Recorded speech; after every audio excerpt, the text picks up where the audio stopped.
आपका इस मंच पर स्वागत है। साथ ही मैं आमंत्रित करती हूँ हमारी आदरणीय माधुरी दीदी जी, जो संचालिका है ब्रह्मा कुमारीज विद्यालय वर्धा की। आप मंच पर आए और स्थान ग्रहण करें।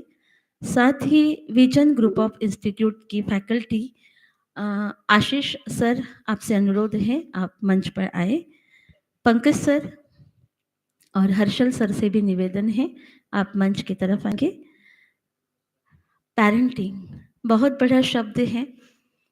पेरेंटिंग से एक ही बात समझ में आती है, पालना करना। लेकिन पालना करना माना संभालना, देखभाल करना। लेकिन दूसरी एक शब्द आता है परवरिश, और परवरिश होती है मानसिक रीति से, भावनात्मक रीति से, नैतिकता से अपने बच्चे को सबल बनाना, उनका विकास करना। तो ऐसे परवरिश हो बच्चों की, न कि केवल पालना हो। तो पेरेंटिंग में उस शब्द को हमें बहुत ध्यान से समझना है।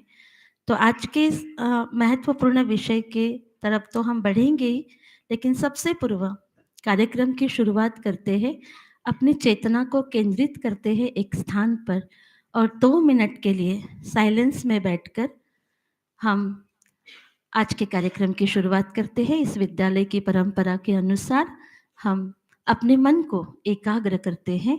2 मिनट के लिए एक सुंदर गीत के द्वारा हम उस परमात्मा को याद करके कार्यक्रम की शुरुआत करते हैं।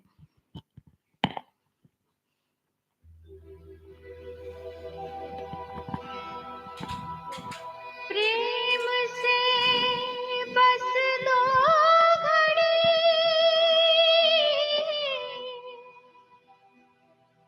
प्रभु का ध्यान कीजिए, प्रभु का ध्यान कीजिए।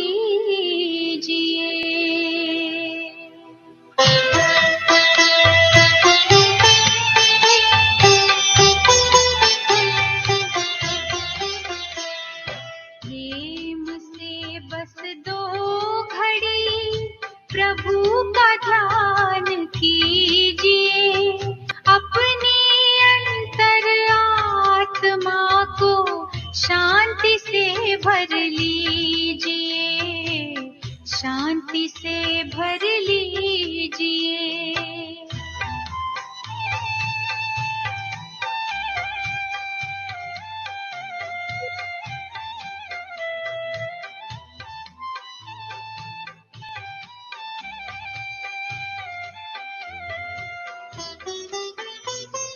मानव जीवन में जैसे सत्कर्म का ज्ञान जरूरी है,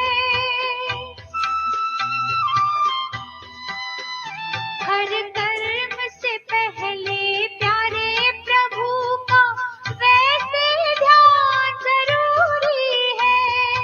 अपने दिल के दामन को आनंद से भर लीजिए, आनंद से भर लीजिए। प्रेम से बस दो घड़ी।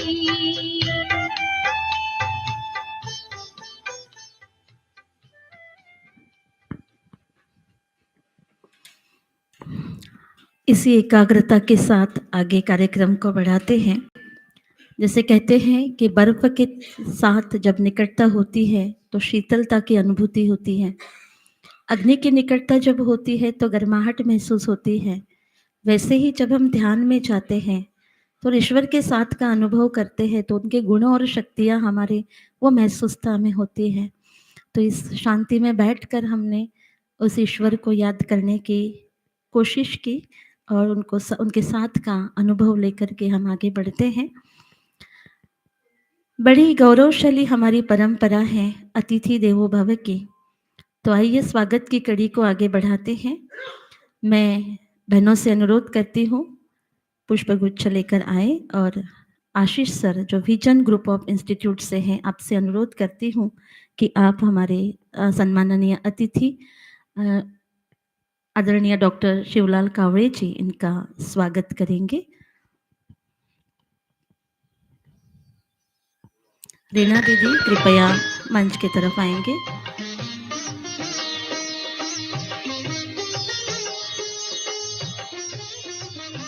आशीष सर कृपया।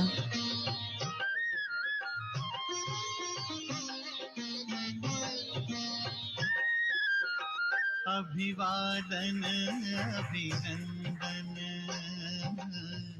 अभिवादन अभिनंदन। हर्षल सर से अनुरोध करती हूँ विशेष कि हमारी सम्माननीय आदरणीय माधुरी दीदी जी उनका पुष्प गुच्छ देकर के स्वागत करें। नाम तुम्हारा अमर रहे, जब तक है नभ में तारे, जब तक है नभ में तारे। अभिवादन अभिनंदन अभिवादन। पंकज सर से अनुरोध है आप आशीष सर का स्वागत करें।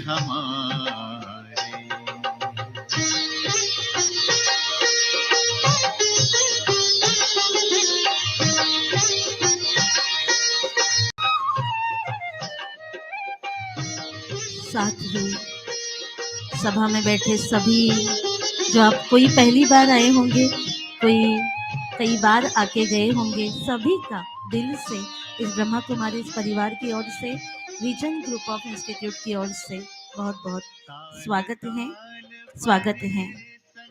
शुभ संकल्पों के मोती एवं सद्भावना के हार, आपका स्वागत। शुभ संकल्पों के मोती और सद्भावना के हार स्वागत सम्मान करता है वाणी से आज ये ब्रह्मा कुमारी इस परिवार। स्वागत है, स्वागत है, स्वागत है। अब चलते हैं दीप प्रज्वलन की तरफ। दीपक को जला करके किया जाता है कुछ संकल्प, तो अपने बच्चों के लिए कुछ बहुत अच्छे अच्छे संकल्प हम आज करें दीप प्रज्वलन के साथ। मन के दीपक को जागृत करें। किशोर भाई जी से अनुरोध है कृपया दीपक को टेबल पर रखेंगे। हर्षल सर जहाँ कहीं हैं वो सामने आएंगे और दीपक को प्रस्थापित करेंगे यहाँ। माना कि अंधेरा बहुत है, माना कि अंधेरा बहुत है, पर दिया जलाना कहाँ है। पेरेंट जैसे है आज में, लेकिन उसके लिए अगर सफल कदम उठाना है तो वो तो मना नहीं है। तो कुछ संकल्प करें हमारे बच्चों के लिए और दीप प्रज्वलन के साथ आगे बढ़ते हैं।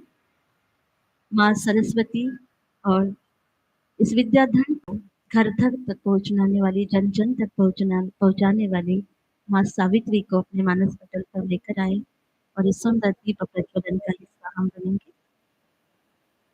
पंकज सर, हर्षल सर और अभी मुझे कोई पालकों का नाम नहीं पता, कोई एक पालक प्रतिनिधि हमारे साथ आ जाए दीप प्रज्वलन के लिए जल्दी से उठ करके।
माता पिता अपना पूरा जीवन बच्चों के लिए कितनी मेहनत करते हैं, घर परिवार बच्चों का स्वास्थ्य, लेकिन नर्चरिंग केवल शरीरों का नहीं, नर्चरिंग एक मन का भी होता है।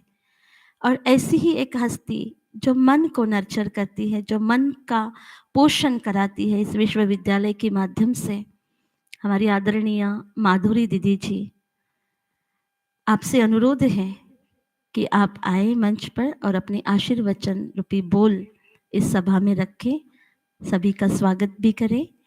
दीदी जी पिछले 40 वर्षों से मेडिटेशन का अभ्यास कर रही है और औरों को करा रही है। मेडिटेशन टीचर के रूप में, राजयोगा मेडिटेशन टीचर के रूप में इस वर्धा शहर में कार्य कर रही है। आध्यात्मिकता में, आध्यात्मिक फील्ड में आपका कार्य है। तो आदरणीय दीदी जी, आप आए कृपया और अपने आशीर्वाद रूपी शब्द इस सभा में रखें।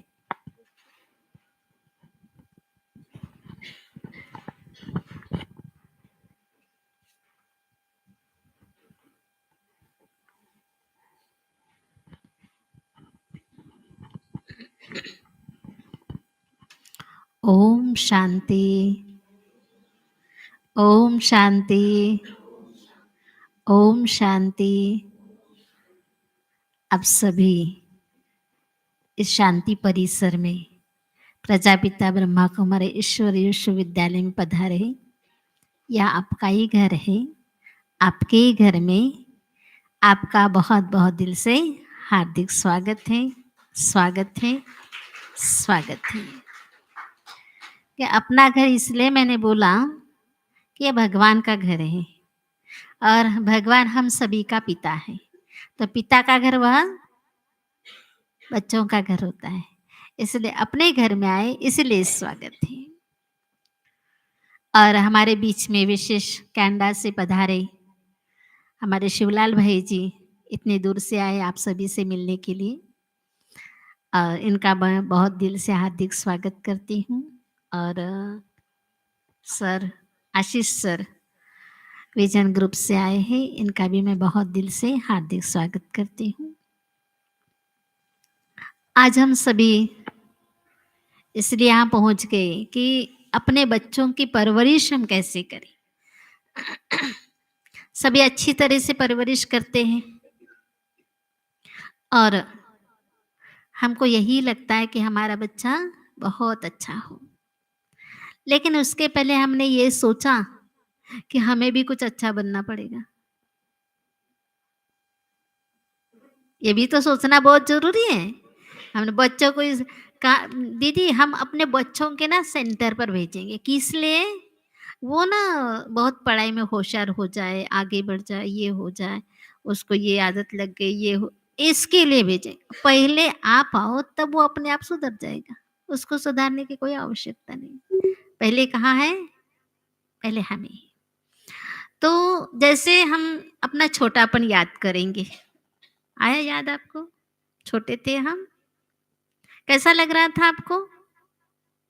हमारे मम्मी पापा ने डांटना नहीं चाहिए, हमें बहुत प्यार करना चाहिए, कुछ गलती हो गई तो बड़े प्यार से समझाना चाहिए, नहीं ऐसा लग रहा था ना? अभी उनको कैसे लग रहा है? सेम। तो ये हमने सोचना बहुत जरूरी है कि हम उस ठिकान पर अपने को देख करके फिर देखें, तब हम समझ पाएंगे कि हम अपने बच्चों की पालना सिर्फ अच्छे कपड़े पहना करके या अच्छे स्कूल में डाल करके या अच्छे ट्यूशन में पढ़ा करके ऐसा ज़रूरी नहीं है। हम सोचते हैं कि टीचर अच्छा पढ़ाए और टीचर सोचते हैं कि इनके माँ बाप अच्छे। अभी किसकी जिम्मेवारी है? टीचर की जिम्मेवारी या माँ बाप की जिम्मेवारी? टीचर के पास में कितनी देर तक रहते बच्चे और हमारे पास में कितनी देर तक रहते बच्चे? असर किसका ज्यादा है ना? तो ये हमने सोचना है कि हम घर में अच्छे रहेंगे तो वो भी अच्छे रहेंगे, हमने ही अच्छे नहीं रहे तो वो कैसे अच्छे रहेंगे? तो हमारा बोलना, रहना, चलना सब हमारा वैल्यूज के ऊपर हो। हमारे अंदर शांति है तो वो भी शांति से रहेंगे, हमारे अंदर प्यार है तो उसको भी प्यार की आवश्यकता है। तो हम लेंगे कहाँ से इतना सारा? देने के लिए तो लेना पड़ेगा ना, हमारे पास में चाहिए तब।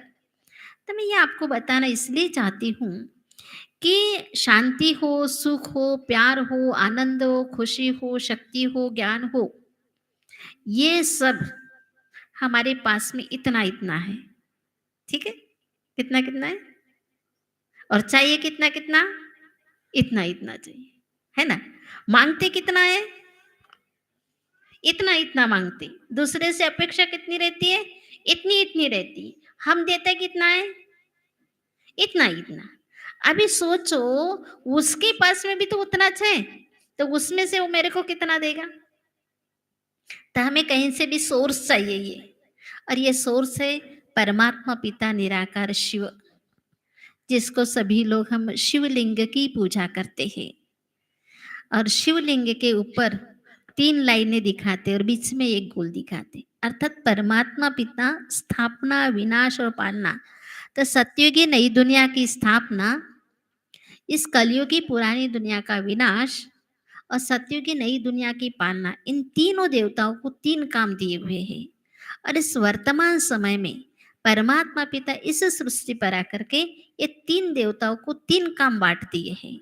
तो इस विद्यालय के द्वारा स्थापना का कार्य हो रहा है सतयुगी नई दुनिया का, और सतयुगी दुनिया में हम सभी को जाना है, स्वर्ग में जाना है, इसीलिए हमको अच्छा बनना है यहाँ, ठीक है। एक बात, फिर विनाश के लिए तो सब तैयारी हो चुकी है, ठीक है, बॉम्ब्स मिसाइल सब रेडी है, हमें कुछ करना नहीं है विनाश के लिए, सिर्फ अच्छा काम करने के लिए कि हम सतयुग में चले, अर्थात देवता के जैसे बनेंगे तो सतयुग में चलेंगे। तो इस विद्यालय का उद्देश्य है कि नर ऐसी करनी करे सो बने नर का नारायण, और नारी ऐसी करनी करे सो बने नारी की लक्ष्मी, अर्थात लक्ष्मी और नारायण अर्थात देवी देवता बनने के लिए इस विद्यालय के अंदर एडमिशन लो और अपनी पढ़ाई पढ़ो, और पढ़ाई पढ़ेंगे तो जरूर आप वहां तक पहुंच जाएंगे। फिर कैसे पहुंचना है वो आपको सिखाया जाएगा।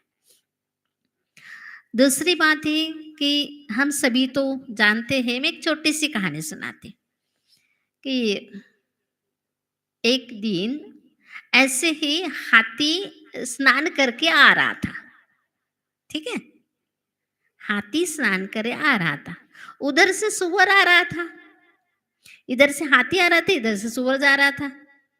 तो वो सारे मिट्टी में लेटा हुआ नहीं क्या, तो हाथी साइड में हो गया, ठीक है। फिर इसको जगह दी जाने के लिए, तो बहुत खुशी, हाय मेरे को जगह दी, वो तो आज हाथी भी डर गया, नहीं क्या ऐसा। तो फिर ये सुअर अपने झुंड में जाता है, बोलता है कि पता है आज क्या हुआ? बोले क्या हुआ? बोले हाथी ने मेरे को जगह दी जाने के लिए, हाथी साइड में छो गया, मेरे को डर ही गया। बोला, अच्छा, ये सब चर्चा हो गई। फिर हाथी के झुंड को मालूम हो गया, तो हाथी के झुंड वाला उस हाथी को बोलता है कि तू उस सुअर को क्यों जगह दिया जाने के लिए? तो नहीं, बोले देखो मैं पहले ही स्नान करके आया था, ठीक है, अभी उसके साथ में भी मैं चलता तो उसके छत्ते मेरे ऊपर उड़ते कि नहीं, फिर से मेरे को स्नान करना पड़ता, इसलिए मैंने बोला तू जा, मैं साइड में हो जाता। तो ये बात इसलिए मैं बता रही हूँ कि निगेटिव और पॉजिटिव की, तो हम निगेटिविटी में इतने चले जाते कि पॉजिटिव व्यक्ति किधर है वो सोचते ही नहीं, है ना। तो जरूर ऐसी कोई बात होती है तो क्या करें हम खुद साइड में हो जाए, ठीक है, तुम्हारा ही सही, हमारा क्या फर्क पड़ रहा है, सही बोलो या चाहे गलत, वो हमारे दिमाग में तो है ना सही क्या है करके। तो इसलिए हम इस बात को समझ ले कि हम साइड में रहेंगे तो चींटे तो नहीं उड़ेंगे हमारे ऊपर, इसलिए पॉजिटिव क्या है उसको ही सोच करके हम आगे बढ़े, नेगेटिव को जाने दे आगे, कोई फर्क नहीं पड़ रहा है। तो नेगेटिव क्योंकि हमको क्या कहते हैं कि झगड़ा हो रहा है, हम चुप बैठेंगे तो लोग क्या कहेंगे, इसकी गलती समझेंगे, ऐसा जरूर नहीं होता, सबको बुद्धि अपनी अपनी है, क्या सही है क्या गलत है सबको मालूम होता है। तो हम चुप बैठे तो क्या फर्क पड़ रहा है, थोड़ी देर के बाद में लोग क्या कहेंगे, अरे ये तो चुप ही बैठे, यही बोलते जा रहे, यही बोलते जा रहे, ऐसा होगा ना। तो इसलिए समझ में आता है क्या राइट है क्या रॉन्ग है ना। तो जरूर हम अपने आप को संभाल करके रखें कि हमें इतनी दिव्य बुद्धि जब भगवान की दी है, बुद्धि राइट और रॉन्ग सोच सकती है, तो हम क्यों उसमें चले जाए, हम राइट को ही सोचे ना, नेगेटिव में क्यों जाए, रॉन्ग में क्यों जाए। ये थोड़ा हम समझ लेंगे तो बहुत ही अच्छा रहेगा।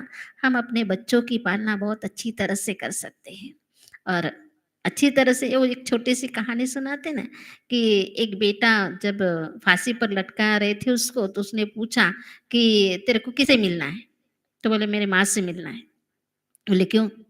तो माँ को बोला मेरे को कान में, तुम्हारे कान में कुछ तो ये बता रहा हूँ, सबको कान ही बताए। उसने कान ही खा लिया। क्यों? अभी हम कहेंगे दीदी ऐसा करेंगे ना, हाँ हमारे बच्चे तो बिल्कुल नहीं सुनेंगे, लेकिन उस बात को बड़े धीरे से, बहुत प्यार से, बड़े अच्छे से उसकी विशेषता सुना करके फिर उस बात को बोलो कि बेटा ये थोड़ा सा गलत हुआ, सब अच्छा था, ये थोड़ा सा इसको सुधार दे, बस हो गया। तो ऐसे हम बड़े प्यार से उसको समझाएंगे तो जरूर वो समझेंगे। और अपने बच्चों की गलतियाँ किसी भी अड़ोसी पड़ोसी, मेरी बहन, मेरी माँ, मेरे नजदीक के किसी को भी ना बताए। उसकी गलती अकेले में जाकर के उसको बताने का, लेकिन किसी के सामने डांटे नहीं, किसी के सामने कुछ भी ना बोले। मेरे बच्चा बहुत अच्छा है, अकेले में तुम कुछ भी बोलो उसको, सभी के सामने अपने बच्चे की इंसल्ट नहीं करने की, ये ध्यान में रखने का। तभी बच्चे अच्छे होंगे, नहीं तो बिगड़ जाएंगे, है ना। तभी मैं यही कहूँगी कि मैं ही बोलूँगी तो हमारे सामने कनाडा से आए हुए शिवलाल भाई जी है, उनके लिए तो उनका हम सुनेंगे। 7 डेज कोर्स होता है, तो ज़रूर आप 7 डेज कोर्स के लिए आएँगे, तो पूरी बातें आपको समझाई जाएगी। और इस रीति से मुझे ऐसे लगता है कि एक बारी तो भी ज़रूर आना है 7 डेज कोर्स के लिए, तो ये सारी बातें समझ में आएगी। और आपके जो भी क्वेश्चन होंगे वो क्वेश्चन भी आपको बताए जाएँगे, मतलब क्या करना है, क्या नहीं करना है। क्योंकि हर एक के क्वेश्चन अलग-अलग होंगे, दीदी क्या करें, दीदी क्या करें? तो ज़रूर आओ और ज़रूर समझ लो इस बात को कि कैसे हम पालना करें अपने बच्चों की। तो सभी आप यहाँ आए, आपका बहुत-बहुत दिल से स्वागत है, धन्यवाद है। ओम शांति।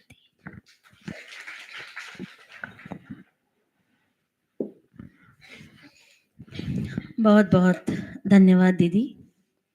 कहते हैं पहले प्यार फिर मार, तो जल्दी समझेंगे। और ये हमारा कहना नहीं है, डॉक्टर डैनियल अ, है डैनियल सीगल, जो बाल मानसोपचार तज्ञ हैं। वो कहते हैं कि जब बच्चा गुस्से में होता है, जब बहुत वरीज में होता है, टेंशन में होता है, तो उसका जो ब्रेन लॉजिकल और रैशनल थिंकिंग वाला है वो क्लोज होता है, वो काम नहीं करता। तो पहले उसे प्यार से उस मोड से बाहर लाना है, गुस्से से बाहर लाना है, फिर उसको समझाना है। अब 10 बातें उसे समझा रहे हो तो 8 बातें प्यार वाली हो और 2 बातें फिर शिक्षाओं वाली हो, तो ज़रूर ज़रूर वो निश्चित रूप से सुनेगा। बहुत सुंदर संदेश दीदी ने दिया कि प्यार से बच्चे को समझाइए। आपका गुस्सा और उसका गुस्सा अगर क्लैश हो जाए तो पता नहीं क्या हो जाता है। आप सभी रोज़ उसके दर्शन करते हैं उस सिचुएशन के। बहुत बहुत धन्यवाद दीदी जी। प्रसिद्ध कवि कुमार विश्वास जी कहते हैं, लगा अगर गेहूं में कीड़ा तो बाहर से ले आएंगे, भूला अगर चरित्र तो वो कहाँ से लाएंगे। और इसी को मद्दे रखते हुए हमें अपने बच्चों के चरित्र पर भी बहुत ध्यान देना है, उसके आत्मबल को बढ़ाना है, उसके मनोबल को बढ़ाना है। केवल उसको शिक्षित करके बहुत सारी शिक्षाएं हम उसको दे रहे हैं, वो ये बने, वो बने, ये बने, कितनी सारी आकांक्षा है माता पिता की रहती है। लेकिन इस शिक्षाओं के साथ उस बच्चे को भरपूर मनोबल और आत्मबल भी उसे मिले, ताकि आने वाली चुनौतियों के साथ उसकी लड़ने की ताकत बन जाए। वो अपने आप से उस सिचुएशन से टैकल करने की ताकत उसके अंदर आ जाए। केवल पढ़ता ही जाए, इस पर हमारा पूरा ध्यान न हो, ये भी बात बहुत ज़रूरी है। और इसी बात को लेकर पेरेंटिंग और विशेष करके जो आज की बात हमें बहुत सता रही है, डिजिटल डिटॉक्स के लिए, डिजिटल वेल बीइंग के लिए माता पिता को क्या ध्यान देना है, कैसे क्या करना है, इसके ऊपर आज उद्बोधन करने के लिए हमारे साथ हैं विशेष मॉन्ट्रियल कनाडा से doctor Shivlal ji Kawade.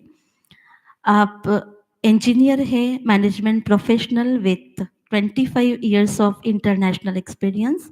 and presently working in Canada, practicing Rajoga meditation from last 32 years. And he is a motivational speaker and Rajoga meditation trainer from last 25 years. He has traveled through India, the Middle East, Africa, Europe, and North America with spreading the message of peace, love, hope, and harmony filled with the fragrance of divinity.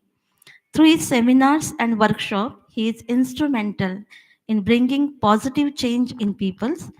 His interactive training programs give technical, logical, and comfortable method of improving skills for better living with modern science and meditation. आपका बहुत बड़ा experience है, thousands of seminars and workshop आपने conduct किए हैं और ऐसी eminent personality आज इस वर्धा शहर को प्राप्त हुई है। आपका स्वागत भी है और आपसे अनुरोध है भाई जी आज के विषय पर प्रकाश डालें। डॉक्टर शिवलाल कावड़े जी।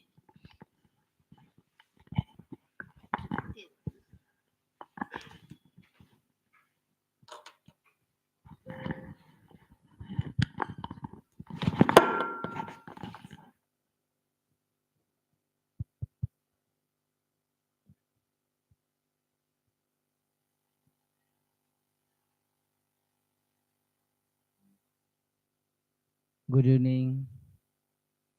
आप सब लोग मुझे सुन रहे हो? दूसरा क्वेश्चन, क्या आप सब लोग मुझे देख सकते हो? हाँ या ना? Very good. तो सभा में उपस्थित सभी हाथियों को, दीदी हाथी है ना, सभी हाथियों को और कान न खाने वाले मेरे भाई बहनों को नमस्कार और ओम शांति। क्योंकि दीदी ने 2 स्टोरी सुनाई है, एक किसकी? हाथी की। तो आपको क्या बनना है? केवल उधर नहीं जाना है, केवल हाथी ही बने रहना है। और कान खाने की जो बात है ये काफी दिल को छू लेने वाली है, क्योंकि जो भी है इनपुट कहाँ से आ रहा है? कान से आ रहा है। दीदी ने एक बात अच्छी कही कि आप अपने बच्चों को बताएंगे, उसके पहले आप खुद यहाँ आए और आप अपने में सुधार लाए। I think you people are too much serious about these sentences. आपको सीरियस नहीं होना है। हम लोग यहाँ कुछ सीखने आए हैं, हम लोग यहाँ कुछ चर्चा करने आए हैं। कुछ बातें आप लोग मुझे बताएंगे, हो सकता है मैं आपसे कुछ सीखूं, कुछ बातें मैं आपको शेयर करूंगा based on my own experience. तो दीदी ने जो पहली बात कही थी कि आज आप यहाँ आए हैं और पहले आप खुद को धारण करें ऑल द वैल्यूज, और उसके बाद फिर अपने परिवार को, अपने बच्चों को, है ना, पालना। ये बहुत बड़ा विषय है। लेकिन दीदी ने आज जो स्व परिवर्तन की भाषा, स्व परिवर्तन का संस्कार यूज किया है, हमारे ब्रह्मा कुमारी संस्था से जब से मैं जुड़ा हूँ तो हमारी इस ब्रह्मा कुमारी संस्था में एक बात बहुत अच्छी तरह से सिखाई जाती है और वो है बैलेंस। क्या आप सब लोग स्क्रीन को देख रहे हैं? या बैलेंस बिटवीन व्हाट? माता पिता और बेटा बेटे के संबंधों में बैलेंस। पर आज दीदी ने एक कहा है कि पहले आप यदि ओके है, only then you can pass on that संस्कार। तो आपकी जो डाउनलाइन है, आपके बच्चे हैं, तो यहाँ ये जो ओम शांति सेंटर है इसको हम लोग कहते हैं सेल्फ डेवलपमेंट सेंटर। पहले खुद को डेवलप करना है। करेक्ट है या नहीं है? तो औरों को बदलने से पहले खुद को बदलना सीखें। कि औरों को बदलने से पहले खुद को बदलना सीखें। शंकर यदि बनना चाहते हो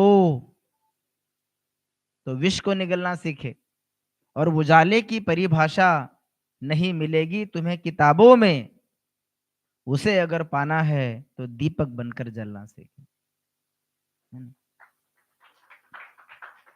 तो ये क्यों हमने यहाँ दीपक जो जलाया अभी, सब हमारी अपर्णा दीदी ने यहाँ सबके दीपक के बारे में बहुत अच्छा क्या कि आपको दीपक के साथ साथ एक दृढ़ संकल्प भी लेना है ना। वो आएगा, मैं आपको छोड़ूंगा नहीं। जब दीदी ने कहा है संकल्प लेना है तो ये मेरा कर्तव्य बनता है कि आप लोगों को संकल्पित हो करके यहाँ से छोड़ो। और दीदी ने, बड़ी दीदी ने कहा है कि आपको कुछ संस्कार लेके जाने हैं। तो संकल्प और संस्कार दोनों का यहाँ कॉम्बिनेशन हम लोग लास्ट तक देखेंगे। मैं यहाँ आपको कुछ सिखाने नहीं आया हूँ। मैं वो बातें यहाँ करूँगा जो हमारे रोज़मर्रा की ज़िंदगी में हमें we are facing that challenges. तो यहाँ इस चित्र में दिखाया गया कि बैलेंस, क्यों बैलेंस है ज़रूरी? यदि आप नहीं दिए जो आप चाहते हो, तो क्या होगा? कल चल के बूढ़ा व्यक्ति और बच्चे में ज़्यादा फ़र्क नहीं होता, है ना? बचपन के जो नखरे हैं और बुढ़ापे के जो नखरे हैं, everybody has to go through that situations, है ना? यहाँ पे कोई ऐसा है जो बूढ़ा नहीं होना चाहता?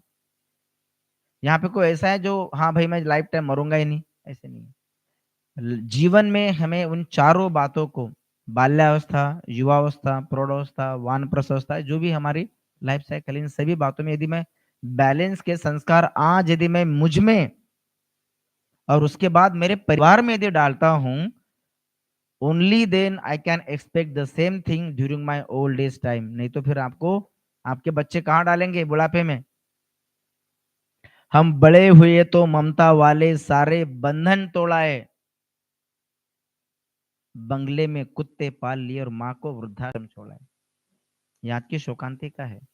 इसलिए बच्चों को संस्कार देना बहुत बहुत बहुत जरूरी है। लेकिन पहले मैं ये नहीं कहूंगा कि आप संस्कार दो। आज के सेशन में मैंने एक शब्द यूज किया है कि आप अपने बच्चों के दोस्त बनना सीखें। यकीन मानिए, क्योंकि आज खून के रिश्ते से ज्यादा पता है कौन आपके साथ देता है? एक दोस्त। और ब्रह्मा कुमारी संस्था में ये सिखाया जाता है कि भगवान से बढ़कर अच्छा दोस्त कोई नहीं हो सकता। तो देखते हैं आज की इस पेरेंटिंग स्किल में हम लोग क्या क्या कर सकते हैं। आप सब अच्छे ही है, मैं ये नहीं कहूंगा कि आपको पता नहीं, you know all the things very much better way, in more more practical way, more applied way, more application way. But कुछ बातें जो मैं आपके चेहरे से थोड़ा सा धूल हटाना चाहता हूँ, है ना? गालिब उम्र भर यही भूल करता रहा, धूल चेहरे पर जमी थी और आईना साफ करता रहा। तो हमें किसको साफ करना है? चेहरों को साफ करना है। हमें आज हाथी बनना है ना? किसी और से पंगा लेंगे तो क्या होगा? Don't waste your time in small small things.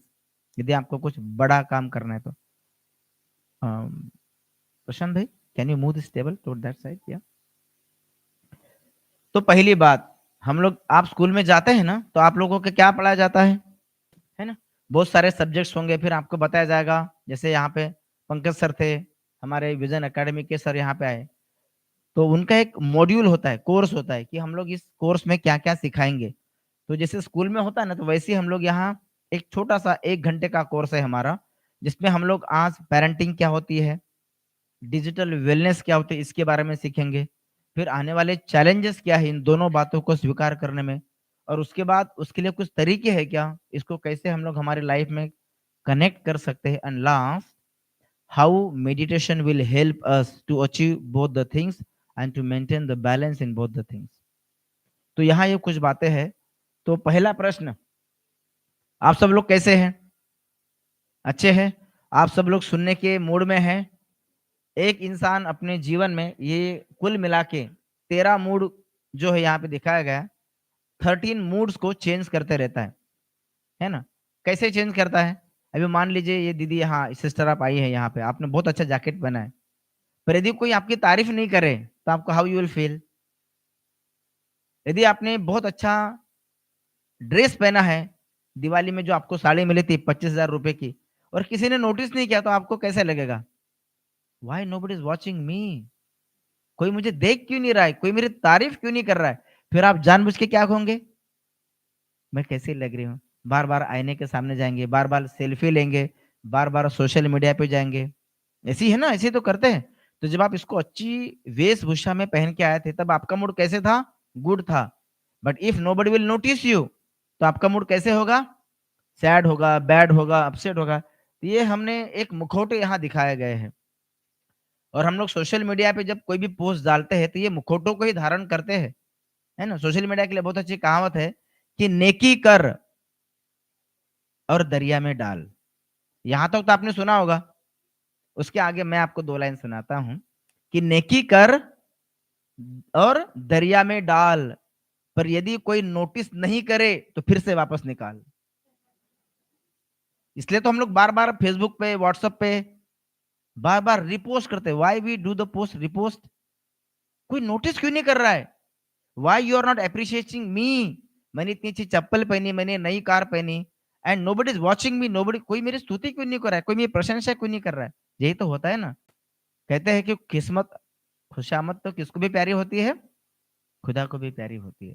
तो ये जो मुखौटे हैं, मैं आज इस पर बात नहीं करूंगा, बट यकीन मानिए यदि आपका माइंड एंड मूड आपको बेटर बनाना है तो लर्न मेडिटेशन। मैं यहाँ कोई मेडिटेशन का प्रचार करने नहीं आया हूँ, but yes I do practice meditation, इसलिए मैं मेरे अनुभव के आधार से आपको कुछ बातें यहाँ पे बोलने वाला हूँ।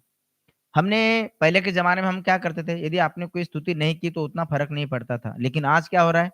ओ no no no no, if nobody is noticing me, हम लोग उसको फोन करते हैं, मैंने फेसबुक पे आपको एक पोस्ट डाली है और आपने कोई अभी तक कमेंट क्यों नहीं किया? सवेरे उठते बराबर हम लोग हमारे माँ बाप को चरण स्पर्श कभी नहीं करते, लेकिन अपने दोस्तों को, अपने नियर डियर को, जिनको हमने सो कॉल्ड फ्रेंड्स बना के रखा है, गुड मॉर्निंग, गुड नाइट, अरे तेरे गुड मॉर्निंग को पूछता कौन है भाई? है ना? तो हमने क्या किया, हमारी खुशियां लोगों के हाथ में दी है, और हम लोग कहते हैं कि मैं जिंदगी में परेशान हूं। कैसे होंगे आप खुश? वो स्तुति आपने साड़ी अपने लिए खरीदी है, उसके लिए खरीदी है? पहले के जमाने में एक टीवी की ऐड आती थी, ओनिडा टीवी की, और उसके नीचे एक स्लोगन हुआ करता था, क्या? पड़ोसियों की जलन। ऐसा होता था ना? तो मतलब मैंने टीवी किसके लिए लिया है? उसको खाली जलाने के लिए। मतलब आपने अपनी खुशी का रिमोट कंट्रोल किसी और के हाथ में दिया है, तो आप खुश कैसे रहेंगे? सॉरी, हमें हमारे कॉन्सेप्ट्स को चेंज करना पड़ेगा, हमारे शब्दों को, हमारी भावनाओं को। हम चाहते कुछ और है और करते कुछ और है।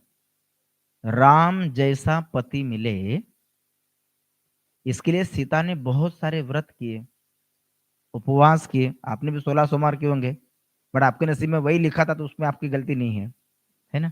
तो राम जैसा पति मिले। देखो हमारा मन कैसे काम करता है, हमारा विषय है माइंड एंड मूड। क्योंकि मैं मन के बारे में इसलिए बता रहा हूं क्योंकि डिजिटल कंट्रोल में मन का बहुत बड़ा रोल है। मानो तो मौज है, नहीं तो समस्या तो हर रोज है ना? तो मन कैसे काम करता है कि जब राम जैसा पति मिले, उसके लिए सीता ने कई सारे व्रत किए, उपवास किए थे, पूजा अर्चना की होगी। तो जब सीता राम के पास थी तो उसको सोने का हिरण चाहिए था, बराबर है? और जब सोने की लंका में थी तो उसको राम चाहिए था। अरे भाई तुझे चाहिए क्या? मन की विसंगति देखो, है ना? फिर हम लोग गाना गाते हैं, खोया मेरा दिल है बड़ी मुश्किल है। अरे भाई तुझे ही नहीं पता तेरा दिल कहाँ है, तो कौन गाँव वाला ढूंढ के लाएगा क्या?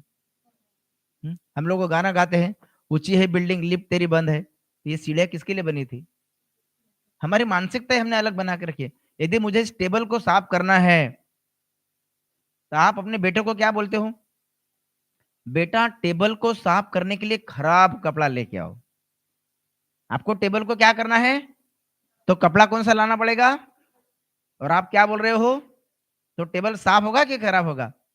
आपको सरदर्द हो रहा है, आपको बहुत बड़ा सरदर्द हो रहा है, आप अपने बेटे को मेडिकल की शॉप में भेजते हो, फार्मेसी में, और क्या भेजते हो? कौन सी गोली लेके आ?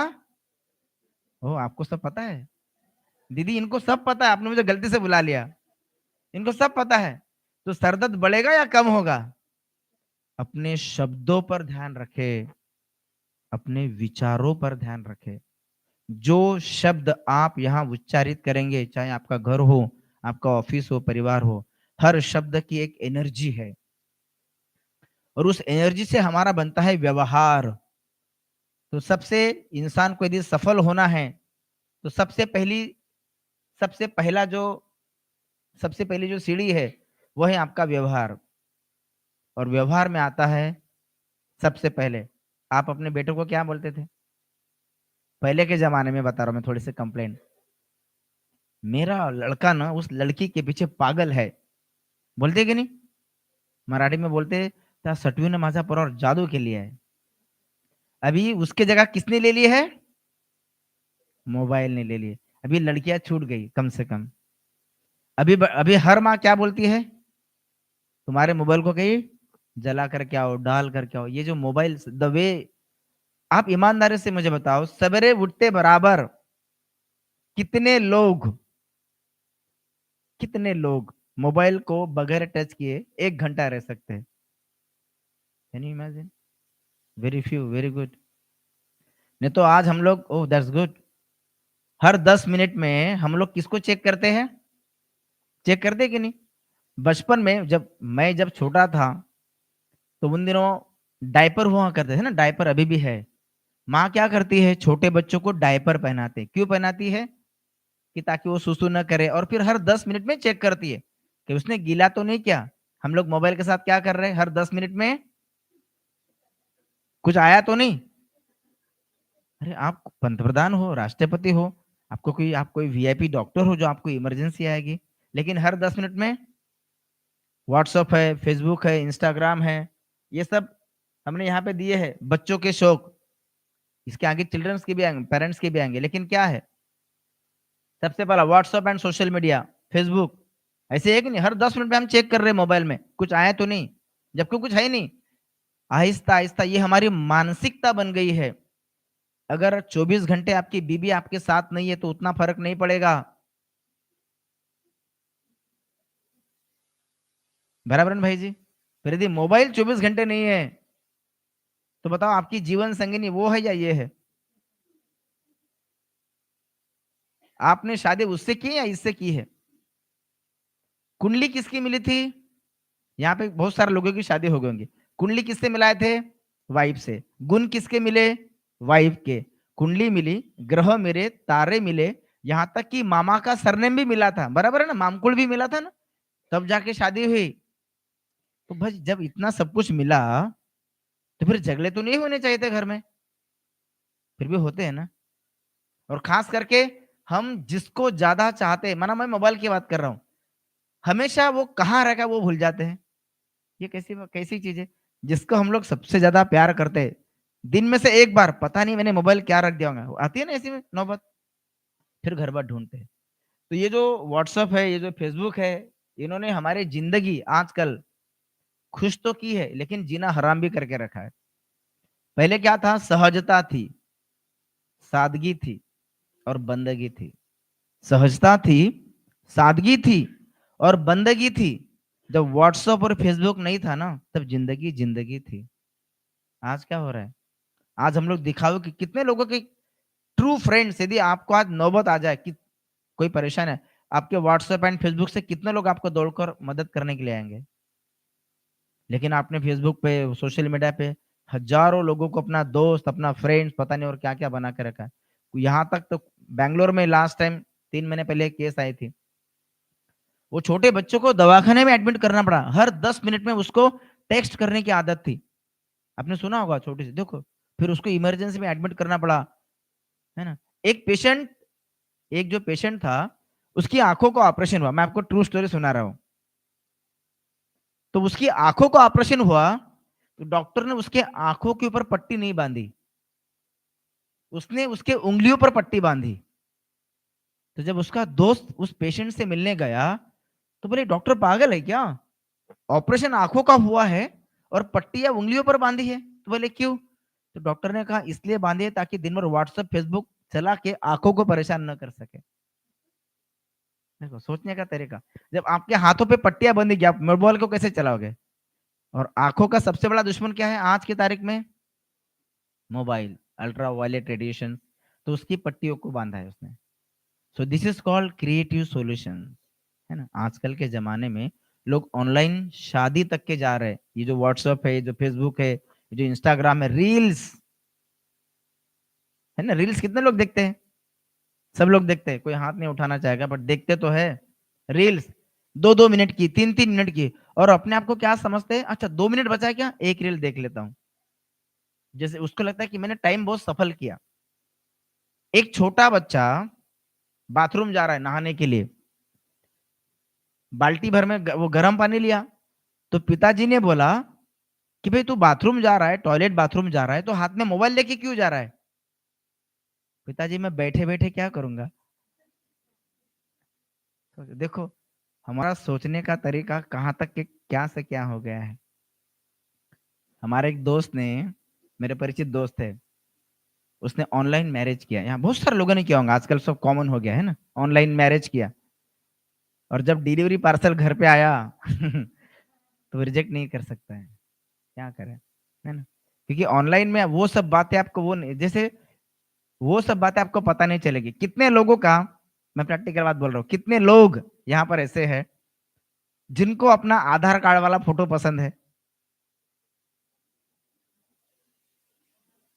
वही आपका ओरिजिनल फोटो है। और अगर आपको शादी करना है तो वही फोटो भेजना, लेकिन आप क्या करते हो, फाउंटेन, है ना, सॉरी मुझे, मैं ओम शांति वाला तो मुझे उतना आइडिया नहीं है ना। तो वो सब प्रोसेस किया और उसके बाद में वो चेहरा बनता है। मैं कल तक शादी में था, तो वो एक लड़की आती थी अटैची लेके, और वो जो वधु है, वर वधु, उसका लगभग 1 घंटा पूरा मेकअप करके जाते थे, गिलाई पोताई करके जाते थे। करना चाहिए, मैं ये नहीं रोक नहीं करना चाहिए, but balance, controlled. Swami Vivekananda कहते हैं वो चीज जो हद से ज्यादा है वो जहर है। हमारे यहाँ हमारी श्रद्धेय दादी जानकी हुआ करते थे, उन्होंने भी यही बात कही, चाहे संकल्प हो, चाहे भोजन हो, चाहे आपके वैचारिक शक्ति या मानसिकता हो, यदि आपने कार्य से अधिक शक्ति को यूज किया है तो वो अंग आपका फिर क्या करेगा, आपको साथ नहीं देगा। आपने बहुत ज्यादा सोचा है, फिर आप क्या बोलते हैं, आज दिमाग का दही बन गया। ये जो सोशल मीडिया आपको क्या दे रहा है, नकारात्मक एनर्जी दे रहा है। एक जमाने में मोबाइल का शोध, लैपटॉप्स एंड कंप्यूटर्स का शोध इसलिए लगा था ताकि वो हमारा समय बचा सके। ये कितना बड़ा झूठ है ना। आज मोबाइल से समय बच रहा है या जा रहा है, जा रहा है ना। आज के जमाने में सोशल मीडिया ये बहुत बड़ा इन्फेक्शन है। इन्फेक्शन पता है क्या होता है, डायरेक्ट नहीं होता, पहले आपके फेफड़ों को, विचारधारा को, मानसिकता को उसको इन्फेक्ट करेगा, फिर बीमारी आपको नजर आएगी, लेकिन ये आपको पता नहीं चलेगी बीमारी कहाँ तक है। तो आजकल के, मैं यहाँ बच्चे लिख रहा हूँ, लेकिन पेरेंट्स को भी ये जो बीमारी है, इन्फेक्शन है, चाहे व्हाट्सएप है, चाहे फेसबुक है, चाहे इंस्टाग्राम है, चाहे सोशल मीडिया है, बहुत से यहाँ पे कई सारे हैं, चैट जीपीटी से, जेमिनी से लेकर कई सारे हैं, फिर रील्स है। और आजकल अगर बच्चा 1 साल का है, बगैर टीवी लगाए वो खाना ही नहीं खाता। मम्मी क्या करती है, वो आता है एक माशा एंड बियर, एक सीरियल आती है, कार्टून, मेरे घर में भी यही हाल है। तो मम्मी उसको दिखाएंगी सारे प्रोग्राम छोड़ के, और उसको खाना खिला, जब तक वो 1 घंटा चलेगा उसका 1 घंटे का खाना रहता है। तो गेम्स है, रील्स है, ये फैक्ट है। क्योंकि पहले के जमाने में क्या था, जो लोग थे ना, जो जनरेशंस आ रही थी, they were not that much smart, लेकिन आज आपके बच्चे आपसे ज्यादा स्मार्ट है। जो बात आपको 10वीं कक्षा में पता चली, आज उनको वो पहली और दूसरी में पता चल रही है। कौन किसको पढ़ाता है ये आपको अच्छी तरह से पता है। उनका नॉलेज आपके नॉलेज से कई गुना ज्यादा है। तो गेम्स है, रील्स है, जो नॉलेज शेयरिंग की बात है, ऑफ कोर्स उसने देखना चाहिए, जिसमें संस्कार वाली बातें। कितने लोगों ने आपने अपने बच्चों को कहा है रामायण देखो, महाभारत देखो, कभी नहीं। लेकिन यकीन मानिए, आपके बच्चों के साथ आपने वो अभी जो मूवी आई थी कांतारा, सबने देखी होंगी, बाहुबली देखी होंगी, झिंगाट वाली कौन सी मूवी थी किशोर भाई, उसका नाम क्या था, सैराट, वो मूवी देखी होंगी, कई सारी मूवीज। तो हम लोग हमारे बच्चों को थाली में क्या परोस रहे हैं, बी केयरफुल। अगर आपने जो परोसा है वही आपको रिटर्न में आज नहीं तो कल अपने बच्चों के द्वारा जो बीज संस्कारों के माध्यम से आज अपने बच्चों के मानस पटल पर डाल रहे हैं, आज नहीं तो कल उसी का फल तो आपके झोली में आएगा, और फिर आप बच्चों को दोष देते हो नहीं। इसलिए दीदी ने कहा स्व परिवर्तन, स्व परिवर्तन से संस्कार परिवर्तन, और संस्कार परिवर्तन से संसार परिवर्तन। लेकिन थोड़ी सी मेहनत करना पड़ेगा आपको। क्यों क्यों मेहनत करना पड़ेगा? Can you change your children in a single day? No, not possible. कई बार आपको निराशा, आपको बच्चे इस प्रकार का उल्टा भी बोलते होंगे। अगर कोई रील देख रहा है, आप उनको खाने के लिए बुलाओ, तो आप क्या शब्द यूज करते हैं मुझे आपको बताने की जरूरत नहीं। थोड़ी सी मेहनत तो करना पड़ा। कभी कभी आप लोगों का दिल भी टूटता होगा, भगवान को आप दोष देते होंगे, पता नहीं कैसा शैतान बच्चा भगवान ने मेरे ही घर में दिया है ना। कोई भी नकारात्मक शब्द यूज करने से पहले थोड़ा रुके, थोड़ा सोचे, वो नकारात्मक शब्द आपके घर में, आपके परिवार में, आपके बच्चों के मानस पटल पर एनर्जी क्रिएट करने का काम कर रहा है। स्क्रीन टाइम, ऑनलाइन शॉपिंग, है ना, अमेज़न है, फ्लिपकार्ट है, आजकल तो सब हम लोग बात कर रहे थे किसकी, ऑनलाइन मैरिजेस की भी, शादी भी हो रही है आजकल ऑनलाइन। जब मेरे वो दोस्त ने ऑनलाइन मैरिज किया, सब कुछ ठीक है, लेकिन जितनी उसकी आशाएं और अपेक्षाएं थी उतनी खरी नहीं ठहरते, है ना। कितने लोग आप में से तंबाकू खाते होंगे, सिगरेट स्मोकिंग करते होंगे, तो ऑनलाइन में पता चलता है क्या? वो पता नहीं चलता। इसलिए पहले के जमाने में लोग उसका घर जाएंगे, लड़की का कैरेक्टर पूछते थे, आजकल वो सिस्टम नहीं है। ऑनलाइन ऑनलाइन में आप वो प्रोडक्ट खरीदी कर रहे हो जिसकी कोई गारंटी नहीं है, चाहे आप समझ जाओ मैं जो भी बोल रहा हूँ, चाहे आपकी पत्नी या पति ही क्यों ना हो, आप अपने जीवन भर का जीवन साथी सेलेक्ट करो, और वो ऑनलाइन कि कुछ तो था उसके होठों पर। देखो ऑनलाइन में चीटिंग कैसी होती है, कैसा फ्रॉड होता है, कि कुछ तो था उसके होठों पर, न जाने क्यों शर्माती थी, जब हंसी तो पता चला पगली तंबाकू खाती थी। ऑनलाइन से सावधान। इसलिए जब तक आपने फिजिकल व्यवहार नहीं किया है, आपको फोटो में पता चलेगा कि उसकी आंखें कैसी है, पता नहीं चलेगा। ऑनलाइन शॉपिंग, ऑनलाइन मैरिजेस, आजकल सब ऑनलाइन कर रहे हैं, है ना, कि उसकी तिरछी निगाहों का मैं दीवाना हो गया। फेसबुक की फोटो देखी, हंसी तो फंसी, वही काम चल रहा है ऑनलाइन में, व्हाट्सएप में, कि उसकी तिरछी निगाहों का मैं दीवाना हो गया। चला कि वो परमानेंट तिरछी है, वो अपने घर गई, मैं अपने घर गया। Simple solution. तो जहां आप थोड़ा सा अपने वैचारिक क्षमता को बढ़ाते हैं, फिल्टर करते हैं, आपके निर्णय, आपके जीवन में खुशियां ये हमेशा सही तरीके से आएगी। तो यहाँ कुछ शौक हमने दिखाए, चाहे गेम्स हो, रील्स हो, व्हाट्सएप, फेसबुक, मीडिया,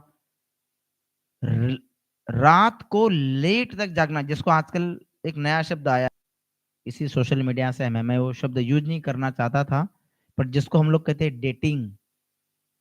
मेरे मेरे एग्जाम्पल को आप थोड़ा माफ करना, बट शादी से पहले लड़का और लड़की इकट्ठा रहे, ये हमारे समाज में पाप माना जाता था, बराबर है कि नहीं। लेकिन विदेशी कल्चर क्या होता है, आज हमने उसको नाम दिया डेटिंग। मैं उससे और भी बुरा शब्द यूज कर सकता हूँ, बट चूंकि इस सभा की सभ्यता को मैं तोड़ना नहीं चाहता हूँ, आज वो भी संस्कार आ रहा है हमारे हमारे इस भारत देश में, हमारे घर घर में आ रहा है। आप स्वीकार करो या नहीं करो, पर ये भी तो हो ही रहा है ना। और न जाने कितने लोग इसके शिकार बन करके उनकी जिंदगी सोशल मीडिया के कारण बर्बाद हो रही है। सावधान, सोशल मीडिया एक वो मछली का जाल है। मैं प्रशांत भाई से बात कर रहा था, आपको कोई भी चीज फ्री में नहीं देता। उन्होंने बहुत अच्छा कहा, यदि आपने एक सांस ली है ना, तो बदले में एक सांस आपको छोड़ना भी पड़ता है, बराबर है कि नहीं। फ्री में कुछ नहीं है। आपको लग रहा है इंटरनेट फ्री नहीं, आप फ्री हो। मोबाइल फ्री नहीं है, आप फ्री हो। इसलिए सावधान, ये वो इन्फेक्शन है सोशल मीडिया के, जो आपको आहिस्ता आहिस्ता आपके परिवार को, आपके संस्कार को, पहले माँ बाप की कितनी इज्जत किया करते थे सब लोग, है ना। पहले बोर्ड लगता था अतिथि देवो भव, सोशल मीडिया आ गया, हमने देखा ऐसा होना चाहिए, तो फिर उसके बाद बोर्ड लगने लगा क्या, कुत्ते से सावधान। अभी पता नहीं कुत्ता आने वाला है या ये है ना। हमें खुशी कब होती है, या तो किसी के आने से, या फिर देखो आपको वो तो बातें पता है, मतलब कोई मेहमान आपके घर में ऐसे है जिसके जाने से आपको खुशी, ये सब बातें हमने कहाँ से सीखी है, ये सब सोशल मीडिया ही तो है, और क्या है। इसलिए सोशल मीडिया एक बहुत बड़ा जहर है।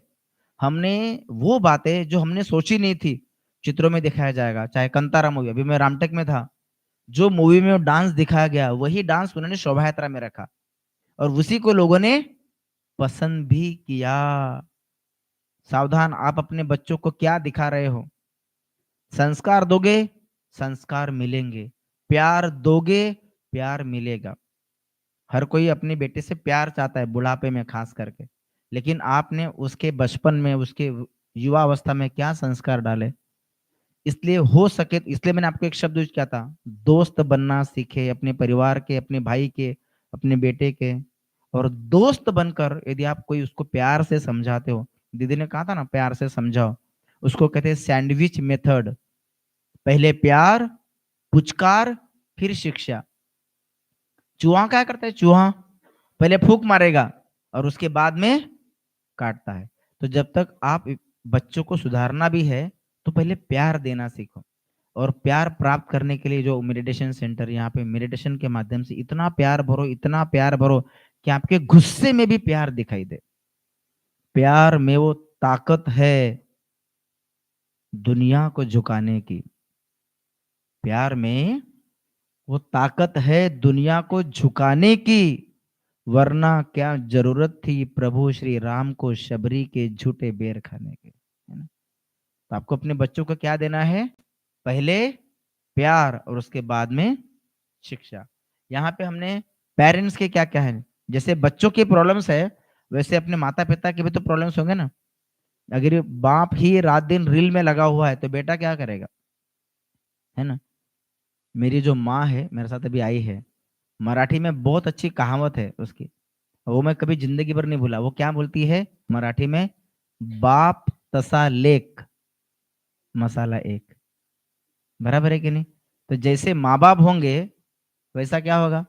बच्चे पर संस्कार। तो ऑनलाइन डिस्ट्रैक्शंस आजकल बहुत सारी समस्या, ये माँ बाप की भी समस्या है। ऑनलाइन आपका कंसंट्रेशन नहीं रहेगा, लेकिन जब आप गेम खेलते हो तो आपका कंसंट्रेशन रहता है नहीं रहता है?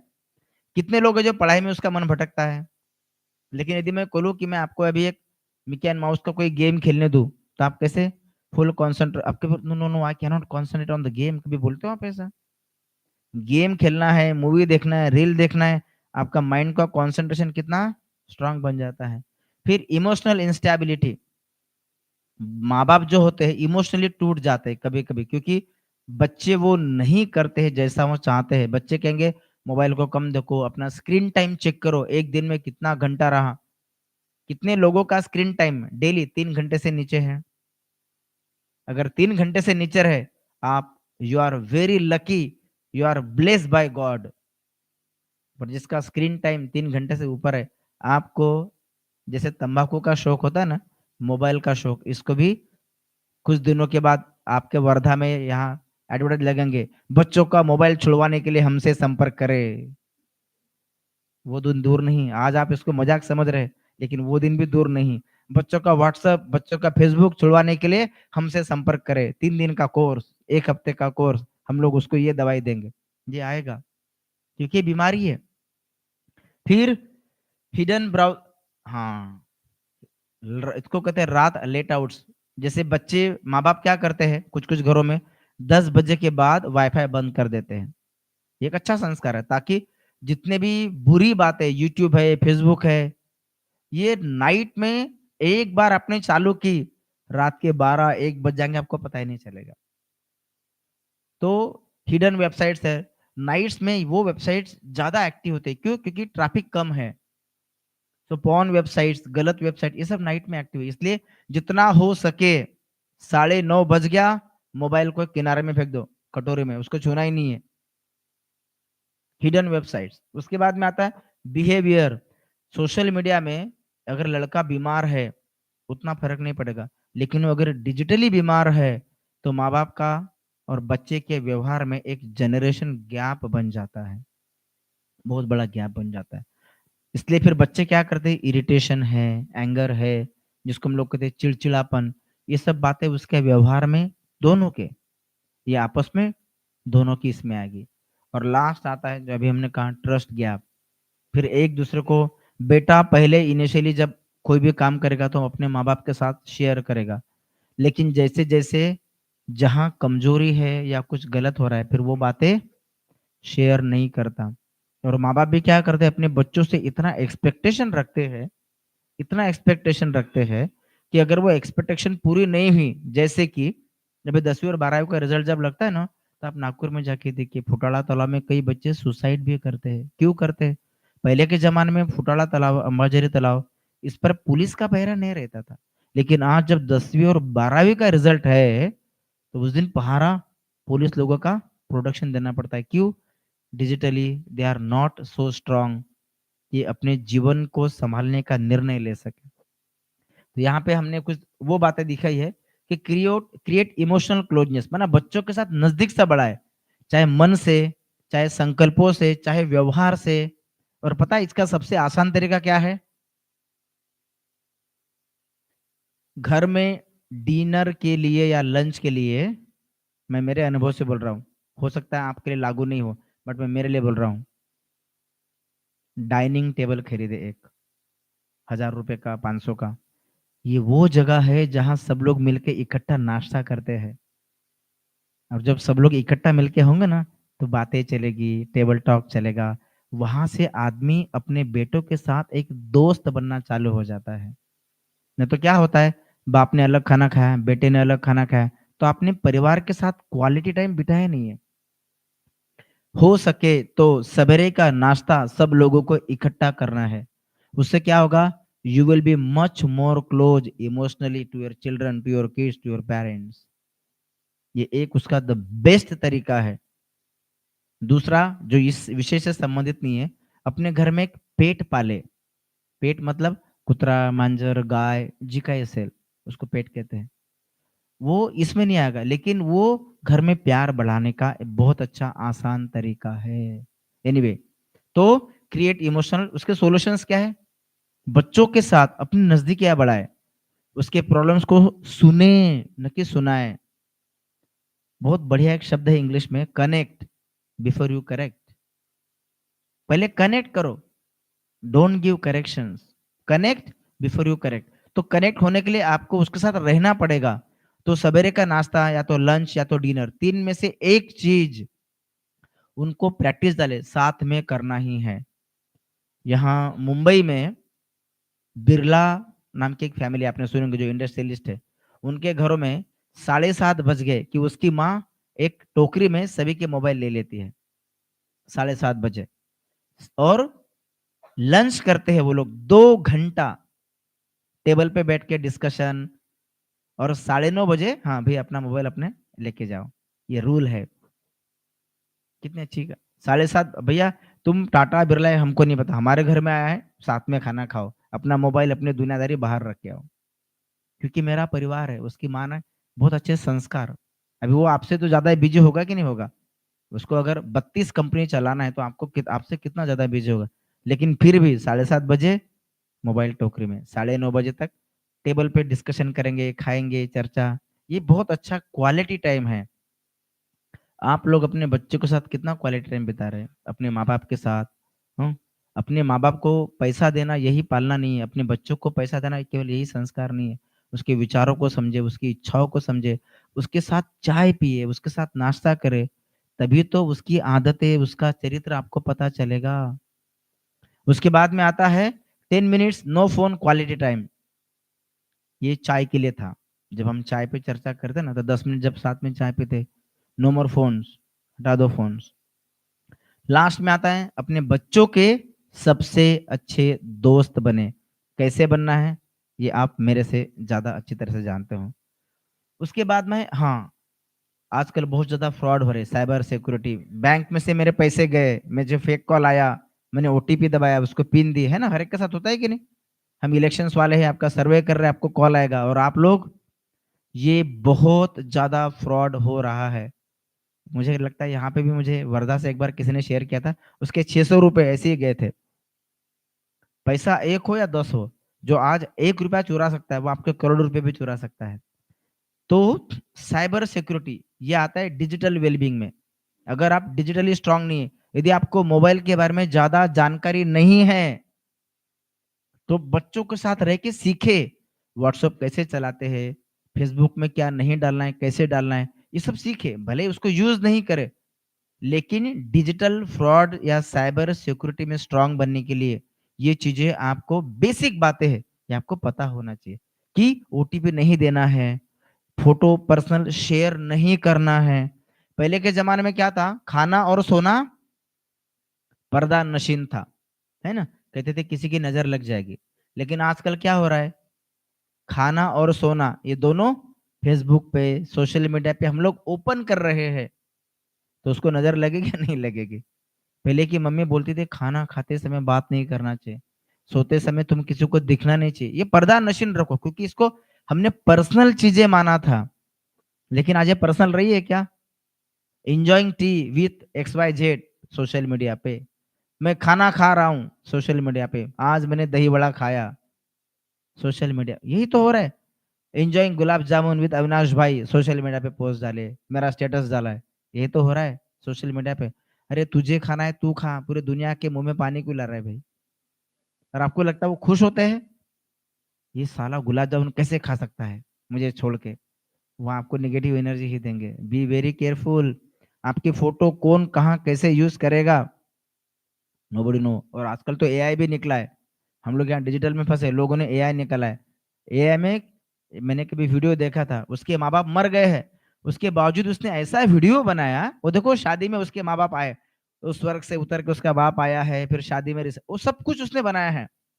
मैंने खुद परसों मेरे घर में एक ऐसी फोटो बनाई है सोशल मीडिया की, मेरी सिस्टर है ही नहीं, 3 महीने पहले जब वो 3 महीने की थी तब मर गई थी, मैंने शरीर छोड़ दिया था। तो मैंने वो फोटो में मेरे सारे मेंबर्स को डाला, इंक्लूडिंग मैं 3, मेरे से जो बड़ी मेरी बहन थी जिसको मैंने देखा भी नहीं। मेरी मदर ने मुझे कल क्वेश्चन किया कि ये लड़की कौन है, उसको समझाया, अगर आज वो मेरे से 1 साल बड़ी होती तो वो कैसी दिखती, इसलिए मैंने उसका फोटो यहाँ डाला है। तो एआई में आप वो सब कर सकते हो जो है ही नहीं, इसलिए अपनी पर्सनल इंफॉर्मेशन शेयर करने से पहले सावधान। Don't share your personal photos, personal personal चीजें भाई आप अपना अपने लिए एंजॉय करो, पब्लिक वाली चीजें जो पब्लिक के हिसाब से वो शेयर करो। लेकिन आज हमने हमारी पर्सनल जिंदगी को, प्राइवेट जिंदगी को ओपन टू ऑल बना के रखा है, तो फिर कहते हैं हमें नजर लग जाएगी, तो इससे आप अपनी समस्या को बढ़ा रहे हैं, है ना। एक बहुत अच्छी कहावत है, face the problem don't Facebook them. आज कोई भी समस्या आती है हम क्या करते, कहाँ पे डाल रहे हैं? फेसबुक पे। हमें उसको फेस करना है, लेकिन हम उसको फेसबुक में डाल रहे हैं। और ऑनलाइन शॉपिंग हमने यहाँ पे बात ऑलरेडी कर किए हैं। ओके, ये वो रूल था। जब भी हम खाना खाएंगे एक संकल्प, दीदी ने कहा था ना, दिया जलाते समय एक संकल्प करना है, when ever I will drink tea, या फिर लंच, या फिर डिनर। 10 मिनट लगता है, 15 मिनट लगता होगा हार्डली। क्या 15 मिनट आप अपने बच्चों को साइड में नहीं रख सकते, मोबाइल वाले बच्चों को? 15 मिनट स्पेंड, वो टाइम आपका है भगवान की याद में, पॉजिटिव थिंकिंग में। जिन्होंने आपको खाना खिलाया उसके प्रति कृतज्ञता का भाव रखते हुए खाए, उस किसान का धन्यवाद करे, उस धरती माता का धन्यवाद करे, उस गाय बैल जो भी है जो उस खाना बनाने में आपके मददगार है, लाने वाला, बनाने वाला, खिलाने वाला, तो वो टाइम आप अपने साथ बिताए। आप केवल 3 दिन इसका प्रैक्टिस करें। यदि आपका भोजन का असर यदि आपके शरीर पे नहीं हुआ तो मुझे बोल देना। जैसा अन्न वैसा मन। टीवी को ऑफ करें, मूवीज को ऑफ करें। हम लोग दिन भर, हमारी आदत है इधर खाना और उधर आज तक की वो न्यूज, तो क्या होगा, हम लोग क्या खा रहे हैं? फिजिकली फूड खा रहे हैं, but mentally all the negative energy being consume by unknowingly, आपको पता भी नहीं चल रहा है, और फिर सपने में वही आएगा, है ना। तो चाय पे, भोजन पे, वो टाइम मेरा है। Spend that time with your children, माँ बाप, परिवार के साथ, न कि मोबाइल के साथ, टीवी के साथ। बच्चों के साथ आउटडोर गेम्स करें, संडे है, सैटरडे है, वीकेंड्स है, मंथ में एक बार, साल में कई बच्चों को गेम्स के लिए लेके जाए, आउटडोर एक्टिविटी के लिए प्रेरित करे, न कि, तो उससे क्या होगा, फिजिकल फिटनेस, आपका इंटरेक्शंस बढ़ेगा। कई सारे रीडिंग की आदत है, हॉबीज है, आप उनको डेवलप करें। अगर जब भी when ever you have free space, तो उनके साथ घूमने जाए, वॉक पे जाए, उनके साथ डिस्कशन पे जाए, साइकिलिंग पे जाए, बाइक पे जाए, कार राइडिंग पे जाए, गेम खेलने के लिए जाए, मूवीज के लिए जाए, so that you can spend that time with them.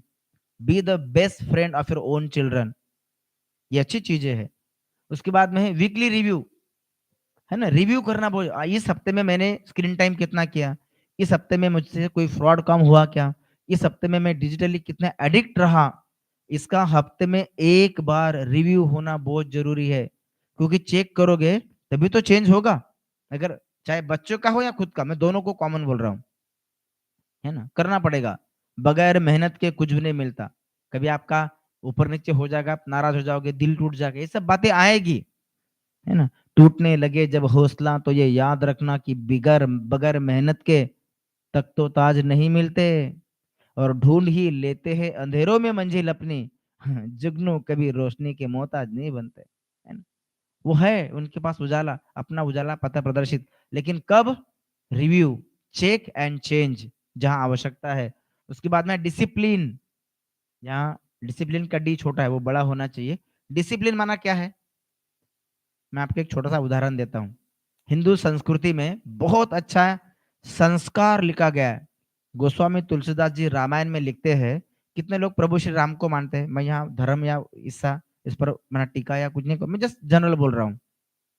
Ramcharitmanas में 2 संस्कार ऐसे दिए हैं जिससे आपकी जिंदगी बन सकती है। ट्रस्ट मी, मैं वो एवरीडे फॉलो करता हूँ कि यदि आपने वो 2 संस्कार भी फॉलो किए, आपके लाइफ में आप बेस्ट सफल व्यक्ति बन सकते हैं। पहला संस्कार, गोस्वामी तुलसीदास जी रामचरितमानस में लिखते हैं डिसिप्लिन के लिए, कौन सा? कि प्रातः काल उठ कर रघुनाथा। प्रभु श्री राम प्रातः काल उठते थे। प्रातः काल माना क्या? कितना बजे? सवेरे 4 बजे। ये जो टाइम है ना, इसको 4 भागों में बांटा गया है। 6 से 9 इसको कहते हैं पहला प्रहर, 9 से 12 दूसरा प्रहर, 12 से 3 तीसरा, और 3 से 6 चौथा। तो पहला प्रहर हर कोई जागे, बराबर है, हर कोई जगह है। दूसरा जागे जोगी, प्यार करने वाले। तीसरा प्रहर चोर जागे, 12 से 3। किसका टाइम है वो? भाई उसको भी तो अपना काम करना है ना। तो तीसरा प्रहर चोर जागे, और चौथा जागे योगी। तो ये जो 3 और 6 के बीच का टाइम है, ये किसका है? योगी का, संत, महात्मा, अभ्यास करने वाले बच्चों का, पढ़ाई का, कंसंट्रेशन का। तो रामायण का पहला संस्कार क्या है? कि प्रातः काल उठ कर रघुनाथा, मतलब 3 से 6 का ये जो प्रहर है उसके बीच में उठना है। That is the golden rule of your own life. आप में से कितने लोग उठते होंगे एटलीस्ट 5 मिनट पहले, 6 बजने के पहले? मतलब आप उस राउंड में आ गए, हाँ भाई मैं गिरिंग में आ गया, है ना। उठना कितने बजे है? एक्चुअली मैं जस्ट बता रहा हूँ एज ए संस्कार, 4 बजे आइडियल टाइम उठने का माना जाता है। 4 बजे और 5 बजे के बीच में अगर आप उठते हैं तो आइडियल टाइम। तो प्रभु, यदि आप भगवान को मानते हैं तो वो 4 बजे उठ रहा है, और आप अगर उसके बाद उठ रहे हो तो ये इट्स डिसरिस्पेक्ट। तो प्रातः काल उठ कर रघुनाथा। तो यदि आपको जीवन में प्रगति करना है, भाई इसका प्रगति से क्या लेना देना? बाकी दुनिया के पास 24 घंटे हैं। यदि वो अपना दिन 6 बजे से चालू कर रहे हैं और आप 4 बजे से, तो आपके पास उन लोगों से ज्यादा एवरीडे कितने घंटे ज्यादा हो गए? 2 घंटे ज्यादा हो गए। सवेरे उठो और उठते बराबर वो 2 घंटे मोबाइल चेक करो, अपना व्हाट्सएप चेक करो, फेसबुक चेक करो। यही करेंगे ना? क्या करेंगे? ये नहीं करना है। अरे 2 घंटे ज्यादा मिल रहे हैं आपको, फिर दिन भर तो आपको काम ही करना है, चूल्हा चौका, किचन, बेलन। तो पहला संस्कार आज से यहां लेके जाना है, कौन सा? सवेरे उठना है। ओम शांति की भाषा में उसको कहते हैं अमृत वेला। पहला संस्कार, सवेरे उठो। कितने बजे? 4 और 5 के बीच में। अच्छा, अभी उठकर क्या करेंगे? जो आपने घड़ी में अलार्म लगाया उसको बंद करके दोबारा सो जाओ। ये तो करते होंगे सब लोग। तो पहला संस्कार सवेरे उठो। दूसरा संस्कार, इसकी आगे की लाइन रामचरितमानस की, कि प्रातः काल उठ कर रघुनाथा, था वही मात पिता गुरु माता। पहले माता को प्रणाम करता है, फिर पिता को प्रणाम करता है, और फिर अपने गुरु को प्रणाम करता है। उसके बाद अपने दिन की दिनचर्या की शुरुआत करता है। मैं ये आपको ये नहीं बोल रहा हूँ कि कल से आपको सवेरे उठ के अपने माँ बाप के पैर छूना है, ये नहीं बोल रहा हूँ मैं। छूते हैं तो बहुत अच्छी बात है, पर यदि आपने छुआ तो आपके माँ बाप बोलेंगे जरूर इसको मेरी प्रॉपर्टी चाहिए। कल तक तो मुझे गाली दे रहा था, आज मेरे पैर छू रहा है, मैं 5 पैसा नहीं दूंगा, डायरेक्ट बोलेगा वो। यदि आप कर सकते तो अच्छी बात है, डिसिप्लिन। यदि नहीं कर सकते हैं तो मानसिक रीति से चरण स्पर्श करना है। दुआएं, ये भगवान के ऑर्डर को भी कैंसिल करने की क्षमता रखती है। दुआएं लेना सीखे, ब्लेसिंग। तो दूसरा संस्कार मानसिक रीति से, कैसे, वो मैं आपको एक डेमो दूंगा। मानसिक रीति से अपने माँ को प्रणाम करें, अपने पिता को प्रणाम करें, अपने गुरु को प्रणाम करें। तो ये है डिसिप्लिन। तीसरा, रात के 10 बजे के बाद यदि आपके घर में वाईफाई है, एक टाइम लिमिट कर दो, 10:30 बजे वाईफाई ऑटोमेटिक बंद हो जाएगा। जब मेरी एग्जाम थी ना, तो मेरा बड़ा भाई 1 महीने के पहले टीवी के केबल निकाल के अपने कमरे में रखता था। नो मोर टीवीज। एग्जाम के 1 महीना पहले टीवी के केबल ही निकाल के रखता। टीवी चालू कैसे, या तो रिमोट के अपने अंदर ले लो, बैटरीज निकाल के छोड़ दो, नो मोर रिमोट।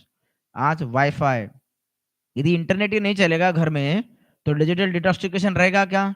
रात को जागना रहेगा क्या? नाइट आउट्स रहेगी क्या? नाइट पार्टीज रहेगी क्या? नाइट मूवीज रहेगी क्या? नहीं।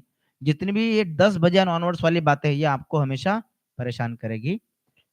नेक्स्ट में आता है कुछ बातें, यदि आपको स्पिरिचुअल पेरेंटिंग कैसे करना है, अपने बच्चों को, अपने परिवार को कैसे पालना देनी है। पहला नियम, पीसफुल पेरेंट्स। यदि आप पीसफुल है तो आपके बच्चे भी कैसे रहेंगे? इसलिए मैंने कहा जैसा बाप तसा लेक, मसाला एक, वही यहाँ पे लागू है वो नियम। यदि मैं शांत स्वरूप हूँ तो मैं अपने बच्चों को शांति के बारे में बता सकता हूँ।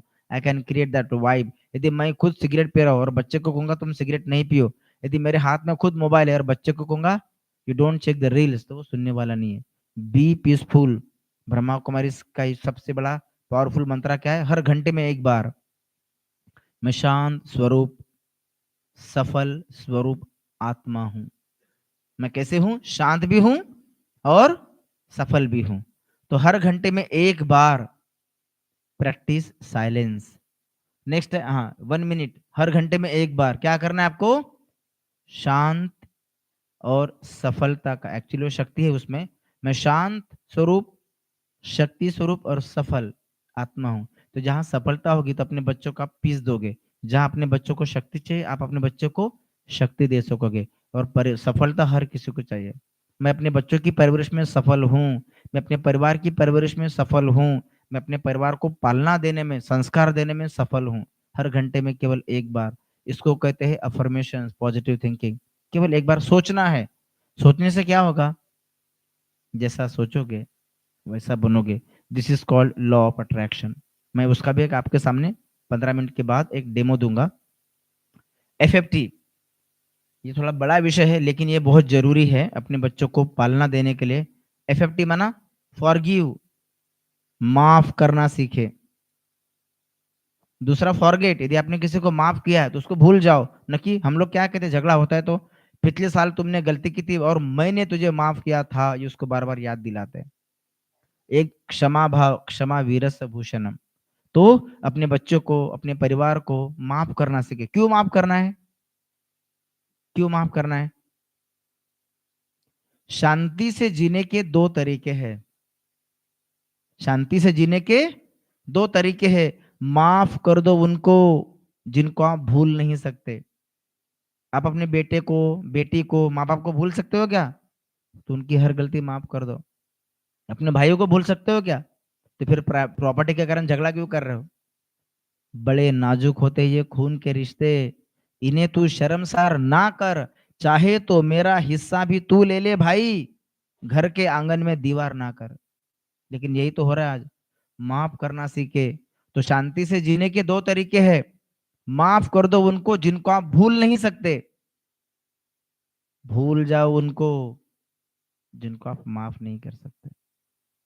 तो ये forgive, forget and be thankful to everybody. Thank you, हर किसी का धन्यवाद करें। यहाँ समय नहीं है, नहीं तो मैं इसके ऊपर आपको एक कमेंट्री दिलाया रहता, but anyway will move forward. तो हर किसी को माफ करना सीखे, क्षमा वीरस्य भूषणम। और लास्ट में आता है मेडिटेशन। हमारे पास 15 मिनट है, तो मैं 15 मिनट में अपने सेशंस को छोटा करूंगा। एंगर है ना, हर कोई इसका दीवाना है और हर कोई इसमें एक्सपर्ट भी है। यदि आपको एंगर फ्री बनना है, मैं नहीं बोलूंगा join Brahma Kumaris meditation, this is one of the best technique.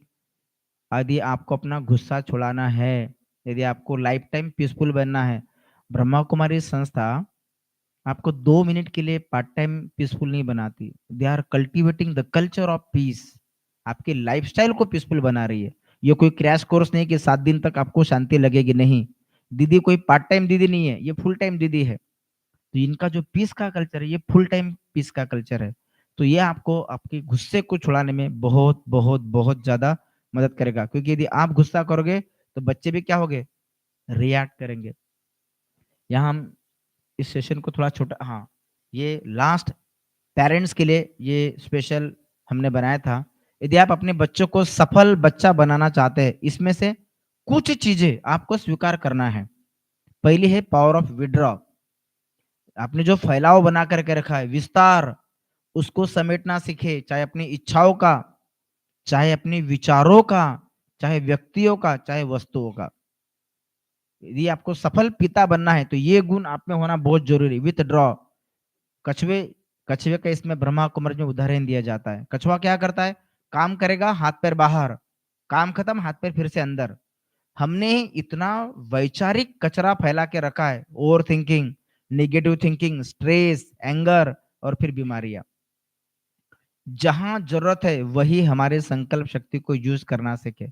पर लेकिन हमने घर में भी इतनी सारी चीजें इकट्ठा करके रखी है, फिर दिवाली में पता नहीं वो चीजें साफ करने में आपको ही दिक्कत जाती है। ऐसे ही होता है कि नहीं? बड़ा इंसान की देखो फितरत, देखो इकट्ठा करने की चीजें कैसी है, चाहे जेंट्स हो लेडीज हो, कि बड़ा गजब का नजारा है इस अजीब सी दुनिया का। लोग सब कुछ इकट्ठा कर रहे हैं खाली हाथ जाने के लिए, बराबर है ना? क्यों इकट्ठा कर रहे हैं? मुझे खाली हाथ जाना है, इसलिए सब कुछ इकट्ठा कर रहे हैं। तो अपने विस्तार को कम करना सीखे। फिर कहते हैं ओवर थिंकिंग हो रही है, स्ट्रेस हो रहा है, टेंशन हो रहा है, दिमाग का दही बन गया। विस्तार को छोटा बनाना सीखे, समेटने की कला को अपनाएं। फॉरगिव हमने ऑलरेडी देखा है। चलो सब लोग अपनी अपनी आंखें बंद करो। I will take 1 minute. अपनी आंखें बंद करो और उन लोगों को याद करो जिन लोगों ने आपको अपने जीवन में, बैकग्राउंड म्यूजिक, अपने जीवन में परेशान किया है। चाहे आपके माँ बाप, भाई बहन, जिन्होंने आपको दुख दिया है बचपन से लेके अभी तक, आपने उनको अपने दिमाग में जगा दिया, यहाँ पे बिठा के रखा है। उन सबको माफ कर दो, क्योंकि भगवान की आज्ञा है ये। यदि मैं किसको माफ करता हूँ तो उसका फायदा नहीं, मेरे दिमाग से बोझ हल्का हो रहा है। सबको माफ करे। जो जो लोग आपको परेशान किए, आपके प्रगति में बाधा बने, आपके प्रॉपर्टी में आपको परेशान किया, घर में, संबंधों में, सास हो, बहू हो, भाई हो, बहन हो, एक एक करके उन सारे चेहरों को अपने सामने लाए। आपका बेटा ही क्यों ना हो, बेटी ही क्यों ना हो। हे आत्मा, यदि तुम मेरे प्रगति में बाधा बने या फिर मैं तुम्हारी प्रगति में बाधा बनाऊं, मैं माफी मांगता भी हूं और माफ भी कर रहा हूं। उन सब लोगों को याद करे जिन्होंने आपको परेशान किया, उनको माफ कर दो सच्चे दिल से, एक एक करके। और अब उन लोगों से माफी मांगे जिनके प्रगति में आप बाधा बने हैं, आपके कारण वो लोग दुखी है, उनसे माफी मांगे। और अब उन लोगों का धन्यवाद करें मन ही मन जो आपके लिए प्रगति में दोस्त बने, मददगार बने, बचपन से लेके अब तक। सबका धन्यवाद करें, माँ बाप, भाई बहन, दोस्त, अड़ोसी पड़ोसी, धरती माता, आकाश, प्रकृति के 5 तत्व, भगवान, जिन्होंने आपको मदद की है, सबका धन्यवाद करें। और ये तीनों बातें आपको सवेरे उठते बराबर करनी है। पहली बात, सबसे माफी मांगे। दूसरी बात, सबको माफ करना सीखे। और तीसरी बात, सबका धन्यवाद। माँ का धन्यवाद, बाप का धन्यवाद, बेटे का, बहू का, पति पत्नी, भगवान का, अपने रिश्तों का, अपने घर का, अपनी कार का, आपके पास जो जो मददगार है, सबका धन्यवाद करें। एवरी डे अपने दिन की शुरुआत क्षमा मांगकर, क्षमा करके और धन्यवाद करके ही करना है। एवरी डे दिन का क्लोजिंग, सोने से पहले सबसे माफी मांगे, सबको माफ करे, सबका धन्यवाद दे। यही मेडिटेशन है। You can open your eyes. Thank you. यहाँ पे आ जाइए। तो आप जब देखते हैं, जब आप किसी को माफ करते हैं ना, तो आपका मन कितना हल्का होगा, है ना? आपका बोझा जो है मन से ये उतर जाता है। ये भी बहुत बड़ा संस्कार है, ये भी बहुत बड़ी पेरेंटिंग स्किल है, क्योंकि यदि आप किसी को माफ करोगे तो बच्चे के मन में भी बदला लेने की भावना नहीं होगी। नहीं तो क्या होता है, छोटी छोटी बातें में झगड़ा, इरिटेशन और बदले की भावना, जिसको हम लोग कहते हैं एटीट्यूड, ये आज की बहुत बड़ी बीमारी है। उसके बाद में लेट गो, जो हो गया, आगे बढ़ो, वर्तमान में जीना सीखे। पास्ट यदि याद करोगे तो आपको केवल दुख होगा, और यदि फ्यूचर के बारे में सोचोगे तो चिंता। इसलिए वर्तमान में जीना सीखे, बी इन द प्रेजेंट। ये आपकी जिंदगी है, आप किसी और के लिए क्यों वेस्ट कर रहे हो? ना किसी के अभाव में जियो और ना ही किसी के प्रभाव में जियो। ये जिंदगी है आपकी, आप अपने स्वभाव में जियो, है ना? Be in the present. चार लोगों के लिए अपनी, माना चार, वो बहुत अच्छी कहावत है, कौड़ी भर के लोगों के लिए इतनी अनमोल जिंदगी क्यों वेस्ट कर रहे हो? टॉलरेट, सहन करना। हम लोग यहाँ टॉलरेट, सहन करना, और फेस माना सामना करना, हमने उल्टा किया है। हमें इंसानों को सहन करना है और परिस्थितियों का सामना करना था। हमने क्या किया? इंसानों से सामना, झगड़ा, और परिस्थितियों से एडजस्टमेंट, सहन करना, उल्टा किया है। वैचारिक शक्ति को थोड़ा सा सकारात्मक बनाए, जज, निर्णय करने की शक्ति हमारी बढ़ती है। काफी बड़ा विषय है, समय की सीमा के कारण मैं नहीं जाऊंगा। And the power of acceptance, हर किसी को स्वीकार करना सीखे। यदि बेटा आपके अनुकूल नहीं तो भी उसको स्वीकार करे। यदि 10वीं में परसेंटेज कम है, 12वीं में कम है, कोई बात नहीं, he has done his own efforts, पर रिजल्ट्स को स्वीकार करना सीखे। मैं आपको एक मिनट का छोटा सा उदाहरण देता हूँ। अभी मैं कनाडा में एक लेक्चर दे रहा था, बूस्ट योर इनर पावर। तो उन दिनों गणपति वाला सेशन चल रहा था, गणपति की पूजा, हिंदू मैंने ऑर्गेनाइजेशंस में, मंदिर में मेरा सेशन था। तो मैंने देखा कि मेरे पीछे वाले सेशन में बहुत जोर जोर से गाना बज रहा है। तो मैंने उस ऑर्गेनाइजर को, किसी भाई को कहा कि भाई उसको बोले थोड़ा साउंड कम कर ले। 2 बार उस व्यक्ति को भेजा, साउंड कम नहीं हुआ। अब मेरे पास चॉइस क्या है, या तो मैं मेरा भाषण रोक दूं या तो परेशान हो जाऊं। पता है मैंने क्या कहा? मैंने अपने मन को समझाया, ये जो पीछे गाना बज रहा है, म्यूजिक बज रही है, ये मेरे आज की प्रोग्राम की बैकग्राउंड म्यूजिक है। Problem solve. चाहे लोग हो, जिनको हम एक्सेप्ट करते हैं वो हमें डिस्टर्ब नहीं करते, और जिनसे हम एक्सपेक्टेशन रखते हैं वो मेरे मन को डिस्टर्ब करते हैं। ये ऐसा क्यों नहीं कर रहे हैं जो मैं चाहती हूँ या चाहता हूँ? मैं अहमदाबाद में गया था, मिश्रा जी नाम के एक हमारे दोस्त है, हमेशा मैं एग्जाम्पल देता हूँ। 5 बजे पूजा कर रहे थे, उसकी मिसेस टेलीफोन पे बात कर रही है। उन्होंने कहा कि एवरीडे जब मैं पूजा करता हूँ, मेरी वाइफ टेलीफोन पे बात करती है तो मुझे पूजा में डिस्टर्ब होता है। मैंने उनकी मिसेस से बात किया, वाई? तो उन्होंने कहा कि भैया मुझे भी ऑफिस जाना है, वही तो मेरे पास टाइम है। फिर मैंने जब चाय पीते पीते देखा कि उसके बालकनी के नीचे बहुत सारे सब्जी वाले, फेरी वाले वहां जोर जोर से चिल्ला रहे सब्जी के लिए। तो मैंने कहा, प्रमोद भाई, ये जो जोर जोर से चिल्ला रहे, इनका आवाज आपको परेशान नहीं करता? बोले उनका तो काम ही है चिल्लाना, उससे क्या परेशानी? तो जिनका आवाज ज्यादा है, वो ठेले वालों का, सब्जी वालों का, फेरी वालों का, उसका आवाज इसको परेशान नहीं कर रहा है पूजा में। लेकिन इसकी वाइफ अगर 2 मिनट टेलीफोन पे हल्का सा भी बात कर रहे तो इसको परेशान हो रही है। तो यहाँ पे कौन किसको परेशान कर रहा है, आवाज या आपके ओन एक्सपेक्टेशंस, जिसको हम लोग कहते हैं एमक्यू, माइंड क्वेश्चन? ये ऐसा क्यों नहीं कर रही जो मैं चाहती हूँ या चाहता हूँ? क्योंकि तू मेरी वाइफ है, I expect from you.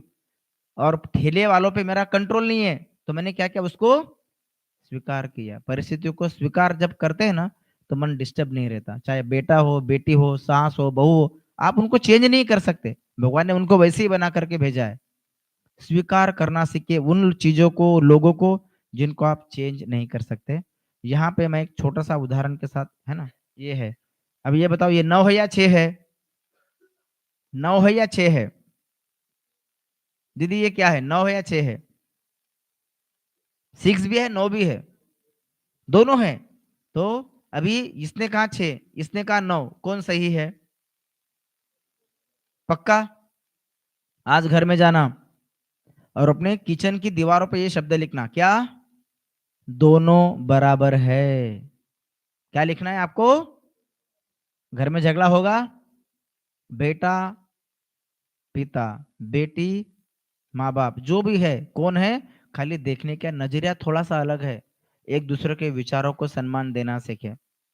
Last, ये सब बातों में मैं भी समय की अवधि अनुसार नहीं जाऊंगा। लास्ट, यहाँ पे जो भी निगेटिव थिंकिंग है, पेरेंटिंग स्किल्स है, उसके लिए एक ही बात मैं आपको बताऊंगा, मेडिटेशन की। मेडिटेशन क्यों करना है? मेडिटेशन में आपको 3 बातें सिखाई जाती है। यदि आप अपने बच्चों की परवरिश अच्छी तरह से करना चाहते हो, यदि आपको कोई शौक छुड़ाना है, डिजिटल डिटॉक्सिकेशन करना है, आपको डिजिटल वेलबींग में जाना है, ये 3 बातें आपको जिंदगी भर काम आएगी। और ये तीनों बातों को मिला के बनता है मेडिटेशन। तो पहला चीज है इमेजिनेशन। मेरे बच्चे को कोई शौक नहीं है, मेरा बच्चा डिजिटल डिटॉक्स से शून्य है, मतलब he is healthy wealthy happy. पहला इमेजिनेशन है, संकल्प करना है। माना कि उसको हो, फिर भी आपको संकल्प जनरेट करना है। दूसरा विजुलाइज, हमारे परिवार में नोबडी हैज डिजिटल डिटॉक्सिकेशन की जो बीमारी है वो किसी को भी नहीं है, ऐसा देखना है। और तीसरा उसका एक्सपीरियंस करना है। आप बोलेंगे ये सब बातें पॉसिबल नहीं है, चलो मैं आपको इसको मेडिटेशन के रूप में दूसरे स्टाइल में बताता हूँ। चलो सब लोग अपने अपनी आंखें बंद करो, लास्ट है, 5 मिनट का सेशन बंद करेंगे। अपनी आंखें बंद करें। चलो सब लोग अपने अपने घरों में अपने घर को देखे। घर का दरवाजा, डोरबेल बजाए, प्रेस द डोरबेल। किसी ने दरवाजा खोला, अंदर जाए, सोफे पर या कुर्सी पर बैठे, अपने सॉक्स को, चप्पल को, जूतों को वहां उतार दे। आपको प्यास लगी है, किचन की तरफ जाए, फ्रिज को देखे, फ्रिज का कलर देखे। फ्रिज का कलर कौन सा है? Very good. फ्रिज का open the door of fridge, उसके अंदर पानी की बोतल पड़ी है। पानी की बोतल को बाहर निकाले, एक घूंट पानी पिए। पानी बहुत ठंडा है। और एक घूंट पानी पिए, दूसरा सिप, पानी बहुत चिल्ड है, ठंडा है। अब फ्रिज में एक नींबू पड़ा है, नींबू को देखे, नींबू का कलर हरा है या पीला देखे। नींबू को बाहर निकाले, कटिंग पैड ले, चाकू ले, नींबू के 2 टुकड़े करे और एक टुकड़े को अपनी जीभ पर अच्छी तरह से निचोड़े। नींबू को निचोड़े अपनी जीभ पर, मुंह में घुमाओ पूरा नींबू। नींबू बहुत खट्टा है। अब वो जो दूसरा टुकड़ा पड़ा है नींबू का, उसको भी बाहर निकाले, उसको भी अपनी जीभ पर निचोड़ो। नींबू बहुत खट्टा है। अब फ्रिज में थोड़ी सी इमली पड़ी है, उस इमली को भी बाहर निकाले, इमली को अपने मुंह में घुमाए अच्छी तरह से। इमली बहुत खट्टी है। अपनी आंखें खोले, यहाँ पे वापस आ जाए। पहला जो मैंने कही थी, अपने माता पिता को प्रणाम करना है मानसिक रीति से। कितने लोग घर गए थे? सब लोग गए घर, पर आप तो यहाँ थे। इसी प्रकार से अपने माता पिता को भी प्रणाम कर सकते हो, ये पहला मैसेज। दूसरा, कितनों के मुंह में पानी आया? बराबर है, पर आपने तो ना नींबू खाया ना इमली खाई, फिर आपके मुंह में पानी क्यों आया? क्योंकि आपने उस चीज को पहले इमेजिन किया, ये नींबू है, फिर आपने उसको विजुलाइज किया, मैं नींबू काट रही हूं। नींबू का कलर क्या था? देखो, लोग पीला नींबू भी देख के आए, और फिर आपने उसका अनुभव किया। तो जब संकल्प इमेजिनेशन के रूप में आप उसको देखते हैं, तब आप उसका अनुभव कर सकते हैं। तो जो चीज आपने ना देखी ना खाई, फिर भी आपका अनुभव हुआ, टेस्ट हुआ, तो आप अपने बेटे के लिए जब ऐसा सोचोगे, मेरा बेटा अच्छा है, फिर विजुलाइज करोगे, आपको अनुभव होगा नहीं होगा? जैसा सोचोगे वैसा बनोगे। दूसरा, यही मेडिटेशन है, इसी को ही मेडिटेशन कहते हैं। जब आप सवेरे उठ के हर किसी से माफी मांगोगे, इमेजिन मैं माफी मांग रहा हूं, मैं माफ कर रहा हूं, आपके दामन में दुआएं, थैंक यू जमा होगा या नहीं होगा? अपने बेटे के लिए भी यही सोचना है, मेरा घर, I am the best parent, मेरी पेरेंटिंग की स्किल बहुत अच्छी है। इमेजिन मेरा बेटा ऑल डिजिटल के सभी शौकों से, बुरे व्यसनों से, एडिक्शन से फ्री है, ये देखे। जैसे आपने नींबू का अनुभव किया बगैर देखे, उसी प्रकार से वो अनुभव आपके परिवार में भी आएगा। सो दिस इज कॉल्ड मेडिटेशन। और लास्ट बात, जब आप सोचोगे कि मैं प्यार के सागर की संतान, मैं प्रेम स्वरूप हूँ, मैंने कहा हर घंटे में 1 बार, मैं शांत स्वरूप हूँ, इमेजिन, विजुअलाइज, एक्सपीरियंस। मैं शक्ति स्वरूप हूँ, इमेजिन, विजुअलाइज, एक्सपीरियंस। मैं सफलता स्वरूप हूँ, मेरे घर में सफलता, मेरे बेटे के परिवार में सफलता, मेरे बेटे के कैरियर में सफलता। तो सफलता मिलेगी नहीं मिलेगी। तो ये जो 3 बातें हैं, इमेजिनेशन, विजुअलाइजेशन और एक्सपीरियंस, इसी को ही मेडिटेशन कहते हैं। क्योंकि आपके संकल्पों में एकरूपता थी, आपके विचारों में एकरूपता थी, आपके देखने में दृष्टि देख रही थी, बुद्धि वहां एंगेज थी। जितना समय आपने सोचा, आपके मन में कोई बुरा विचार आया, आपका मन कहीं और भटका, मेडिटेशन के फायदे, मन की एकाग्रता बढ़ेगी और जो चाहोगे वो होगा। मैं इसको थोड़ा सा रिवर्स कर रहा हूं, जो मैं चाहता हूं उसी के बारे में सोचे। जैसे आपने नींबू के बारे में सोचा और अनुभव किया, सेम सफलता आप अपने परिवार में, अपने घरों में, अपने पेरेंटिंग स्किल में, अपने डिजिटल डिटॉक्सिकेशन में ये प्रयोग कर सकते हो। लेकिन उसके लिए आपको मेडिटेशन सीखना होगा। अभी आपको मेडिटेशन पता नहीं है, फिर भी आप लोगों को अनुभव हुआ। तो जब बगैर मेडिटेशन सीखे आपको ये बात अनुभव हुई, तो जब आप सीखोगे तो सोचो इतना इसका कितना अच्छा अनुभव आप कर सकोगे। तो लर्न मेडिटेशन, यहाँ पे हमारी माधुरी दीदी है, अपर्णा दीदी है, ये जो सेंटर की बहनें हैं, यहाँ 7 दिन का मेडिटेशन का क्रैश कोर्स करते हैं। है ना, आपने कंप्यूटर का 3 महीने का कोर्स देखा होगा, 6 महीने का कोर्स, या जैसे पंकज सर है, अभी विजन सर है यहाँ पे बैठे, इनका 1 साल का कोर्स होगा। वैसे इस संस्था में 7 दिन का एक क्रैश कोर्स होता है। And the most important thing, ये फ्री में है। तीसरा, आप अपने सुविधा अनुसार, चाहे बच्चे बोले कोई भी यहाँ आ सकता है, अपने सुविधा अनुसार आओ, 1 घंटे का टाइम दो, केवल 7 दिन तक। उसके बाद में आपको यहाँ आने की जरूरत नहीं है, आप अपने घर में ही वो प्रयोग कर सकते हैं। लेकिन वो 7 दिन आपको यहाँ आना है। दीदी को पूछो, दीदी हमको वो क्रैश कोर्स करा दो, और उसके बाद आप वही प्रयोग अपने बच्चे की सफलता के लिए, मेरा परिवार धन धान्य से संपन्न है, हर जगह कर सकते हो, हर जगह कर सकते हो। But learn the meditation. तो पहले आप इसका अनुभव करें। अगर आपके लगा कि ये काम की चीज है, इसको कंटिन्यू करो। अगर आपको लगा है काम की चीज नहीं है, उसको छोड़ दो। बट पहले उसका नॉलेज होना बहुत जरूरी है, and only then you decide. तो मैं सभी फिर से आप सभी लोगों का धन्यवाद, दीदी का धन्यवाद, अपर्णा दीदी, वर्धा के हमारे माधुरी दीदी, सबका धन्यवाद। और फिर से आपको ये संकल्प लेते हुए कि आपको 7 दिन का वो क्रैश कोर्स करना है। आप अपर्णा दीदी को अपना नंबर देके, then she will let you know when the meditation batch will start. लेकिन मेडिटेशन सीखना है। जैसे आपने नींबू का टेस्ट किया, इमली का टेस्ट किया, अपने जीवन में सुख, शांति, आनंद, प्रेम, not only parenting, not only digital detoxification, हर चीज जो आप चाहते हैं, सफलता, सुख, शांति, आनंद, प्रेम, पवित्रता को अपने परिवार में, अपने पर्सनल लाइफ में इन्वॉल्व कर सकते हो और उसका अनुभव भी कर सकते हो, विच इज नथिंग बट सफलता। तो यहाँ पे फिर से आपको अपने नए जीवन की, नए पेरेंटिंग स्किल्स की, डिजिटल डिटॉक्सिकेशन के लिए नई शुभकामनाएं। अपने स्क्रीन टाइम को चेक करें, वाईफाई को सही यूज करें, साइबर सिक्योरिटी से बचे रहे, अपने बच्चों के, अपने परिवार के अच्छे दोस्त बने। आप ही अपना सबसे अच्छा टीचर हो। चेक एंड चेंज, जहां काम की चीजें नहीं है वहां ओवर थिंकिंग को समेटना सीखे। And this is meditation skill से आपको बढ़ेगा। तो हम लोग यहाँ रुकते हैं। आप सभी का बहुत बहुत धन्यवाद। ओम शांति। Thank you.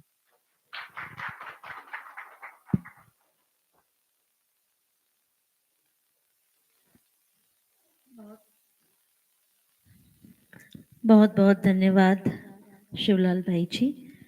बहुत सुंदर रीति से आपने मेडिटेशन को भी इस सभा में रखा। टेक होम मैसेज है, भावनात्मक निकटता अपने बच्चों से बनाएं, connect with your child, spend quality time, be friend of them. कुछ संकल्प आपने कहा कि no mobile with food, outdoor games, disciplines, no WiFi during night. और कुछ बातें जो आपने की कि माय पावर्स विद इन, तो वो पावर्स को अचीव करने के लिए आपने कहा कि मेडिटेशन सीखें।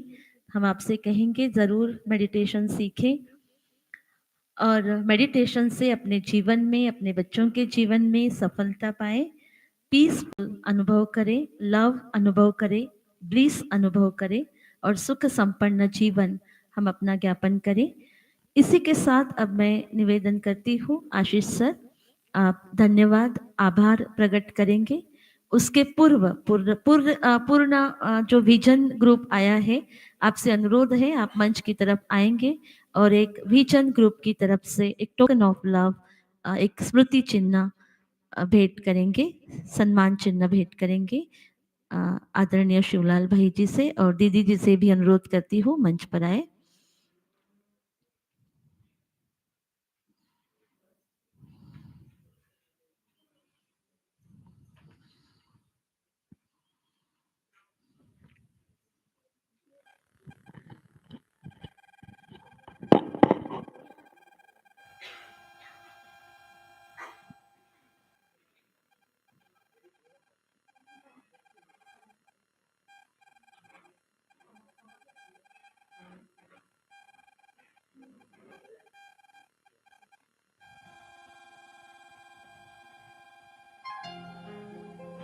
सफल करो सांसें अपनी। आशीष सर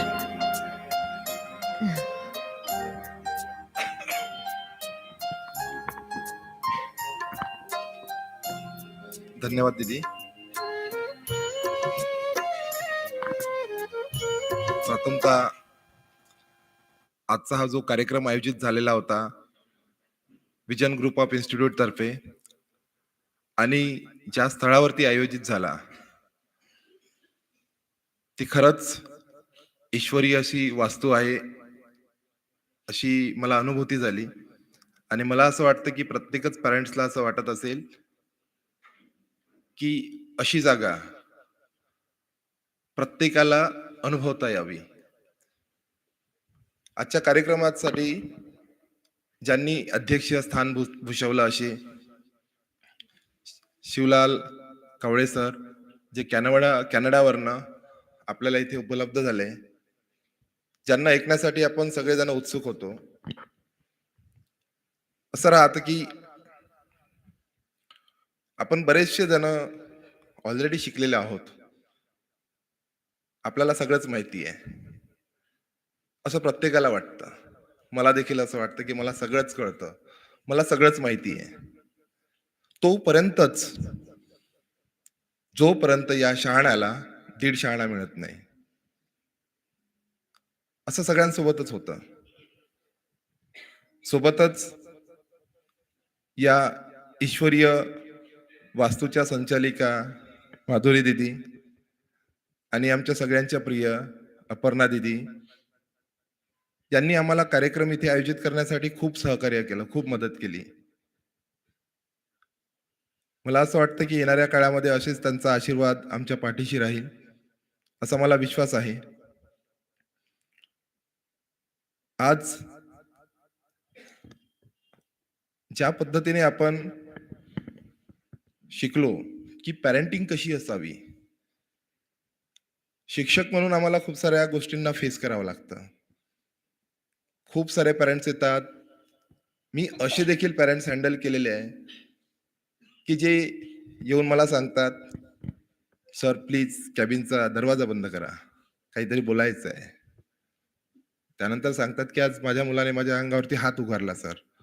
मला खरंच अगदी भरून येतं अशा वेळेस की नेमकं चाललं तरी काय। कारण की पहिल्याचा जो काळ होता हा वेगळा होता, आताचा काळ वेगळा आहे। आता आपण जसं म्हणतो की मोबाईल, जेव्हापासून हा मोबाईल आलेला आहे ना, तेव्हापासनं सगळं काही बिघडत चाललेलं आहे। म्हणजे असं समजा की आपली जी घडी होती ती तर बिघडत चाललेलीच आहे, पूर्ण समाजाची घडी बिघडत चाललेली आहे।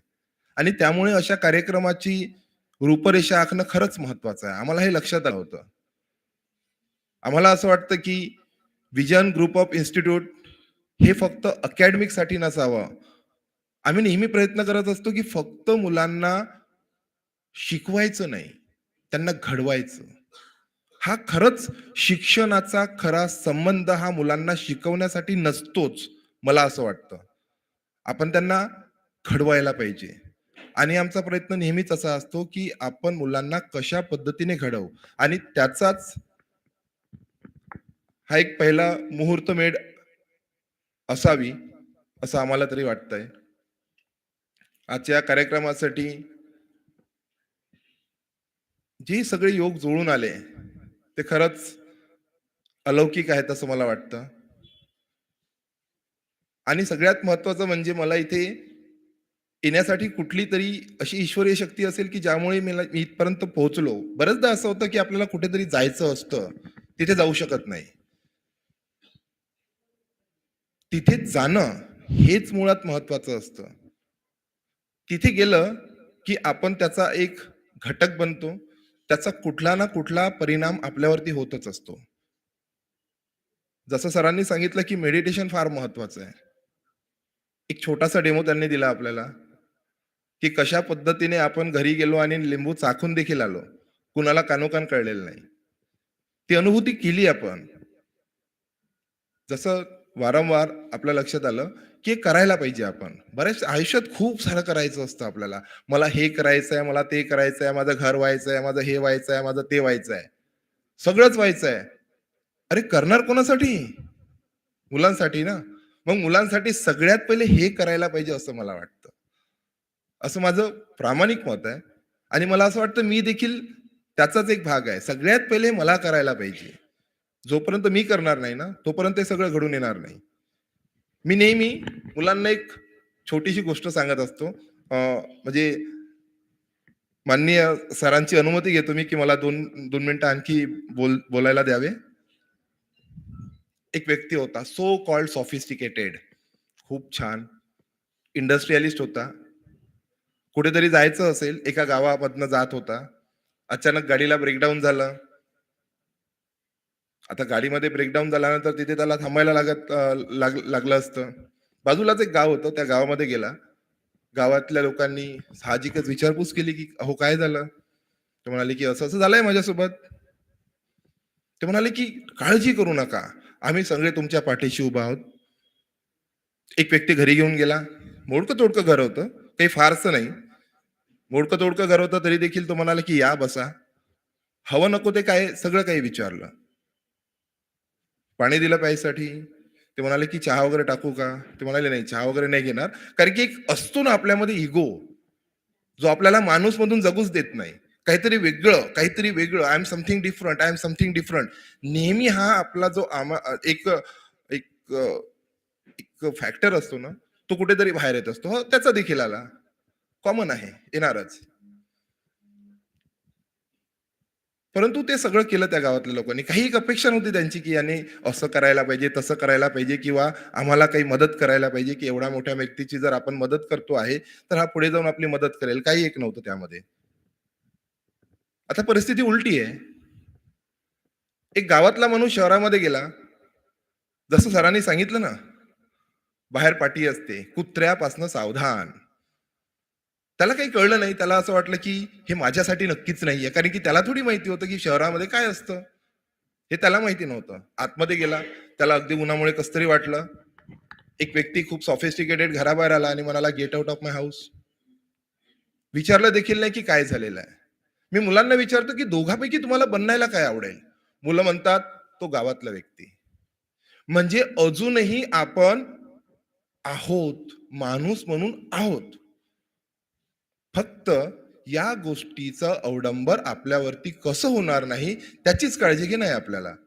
आणि मला असं वाटतं, की त्यासाठी आपण काहीतरी स्वतःहून करायला पाहिजे. कारण की ती आपली काळाची गरज आहे.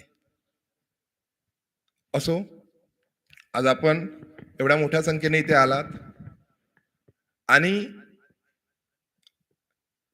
ज्या पद्धतीने आपण सगळ्यांनी हे सेशन अटेंड केलं, मला असं वाटतं, की हे खरंच उपयोगाचं आहे. हे अगदी तुम्हालाच नाही, मला देखील उपयोगाचं आहे, कारण की मला देखील मुलं आहेत.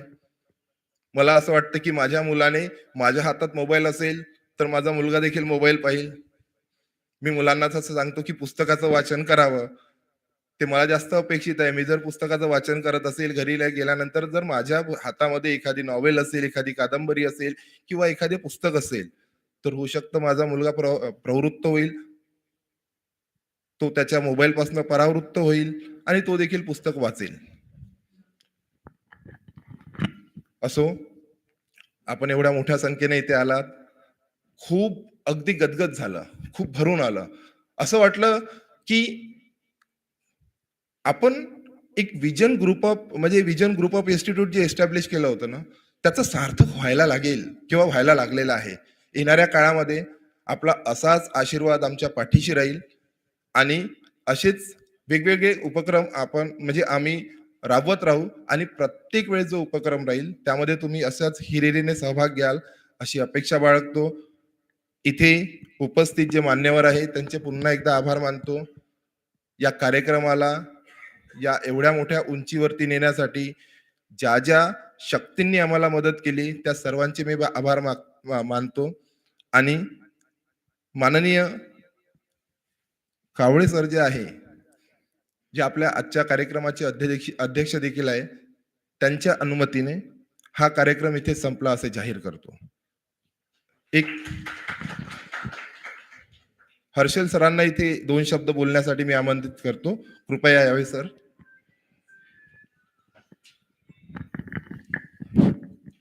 दोन शब्द तर मी काही बोलू इच्छित नाही आता. म्हणजे जे काही कन्सेप्ट आज आपण इथे घेऊन आलेलो होतो, तो डॉक्टर शिवलाल कावळे सर, आशिष सर यांच्या माध्यमातून एक योग्य पद्धतीने तुमच्यापर्यंत पोहोचला असेल, बरोबर.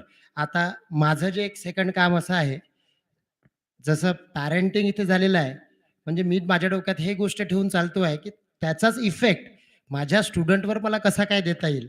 म्हणजे पॅरेंट्स आणि त्यांचे चाइल्ड असा एक कॉम्बिनेशन जर तिथे झालं तर मला असं वाटतं की हे जास्त बेटर राहील. ठीक आहे. तर मी आता फक्त एक रिक्वेस्ट अशी करू शकतो की कोणत्या एखाद्या पॅरेंट्सला जर आपलं ही मत इथे व्यक्त करायचं असेल आजच्या कार्यक्रमासंदर्भात किंवा या आपल्या विषयासंदर्भात, तर त्यांनी प्लीज इथे यावं. Yes ma'am.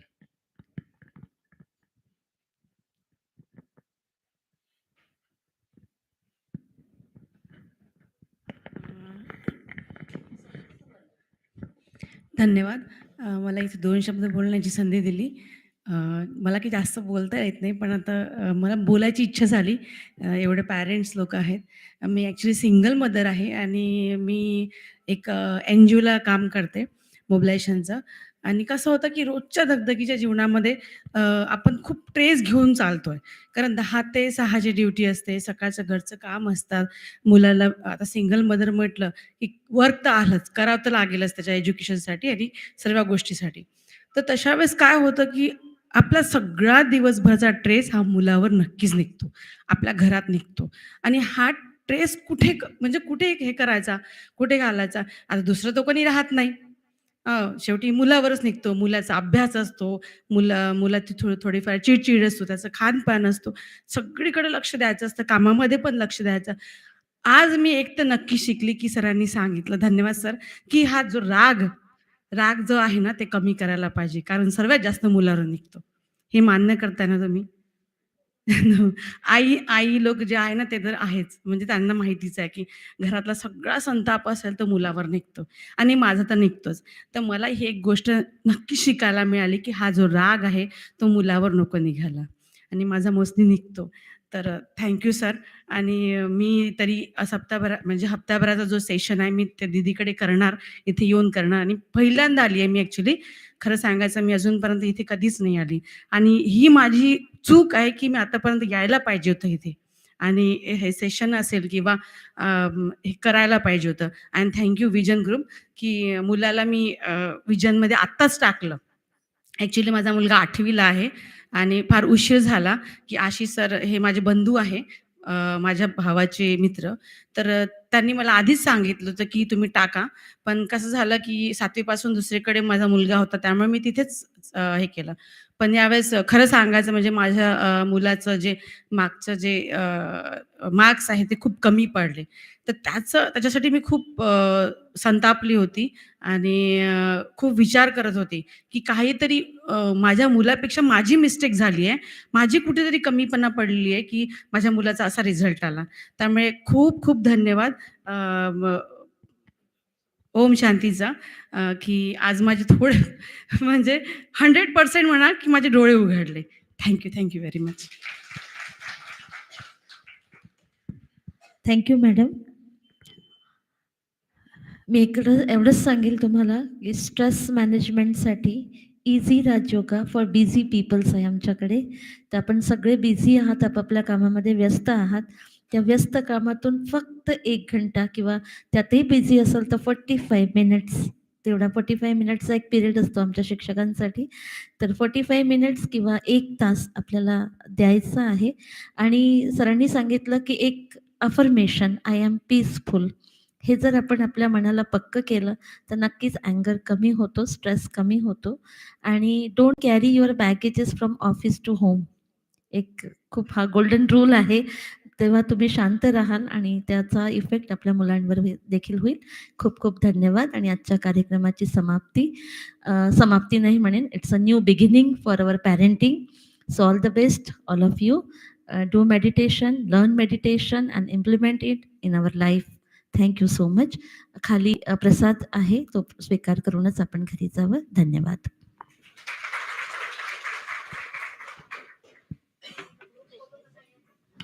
ग्रुप फोटो घेता येईल का? या इकडे आपण बघूया. हां, किंवा आपण त्या साईडला.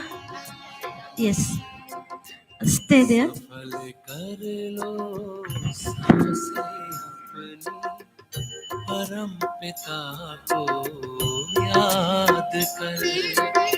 सफल कर लो सांसें अपनी, परम पिता को याद कर। व्यर्थ न जाए जीवन अपना, व्यर्थ न जाए जीवन अपना, पल पल को आबाद कर।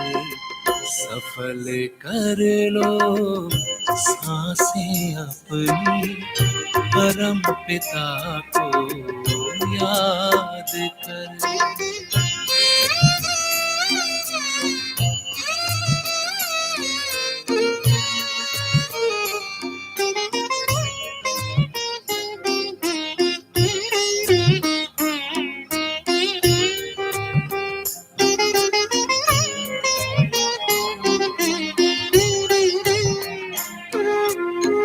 आए कहाँ से क्यों है आए, सोचो क्या ले जाना है।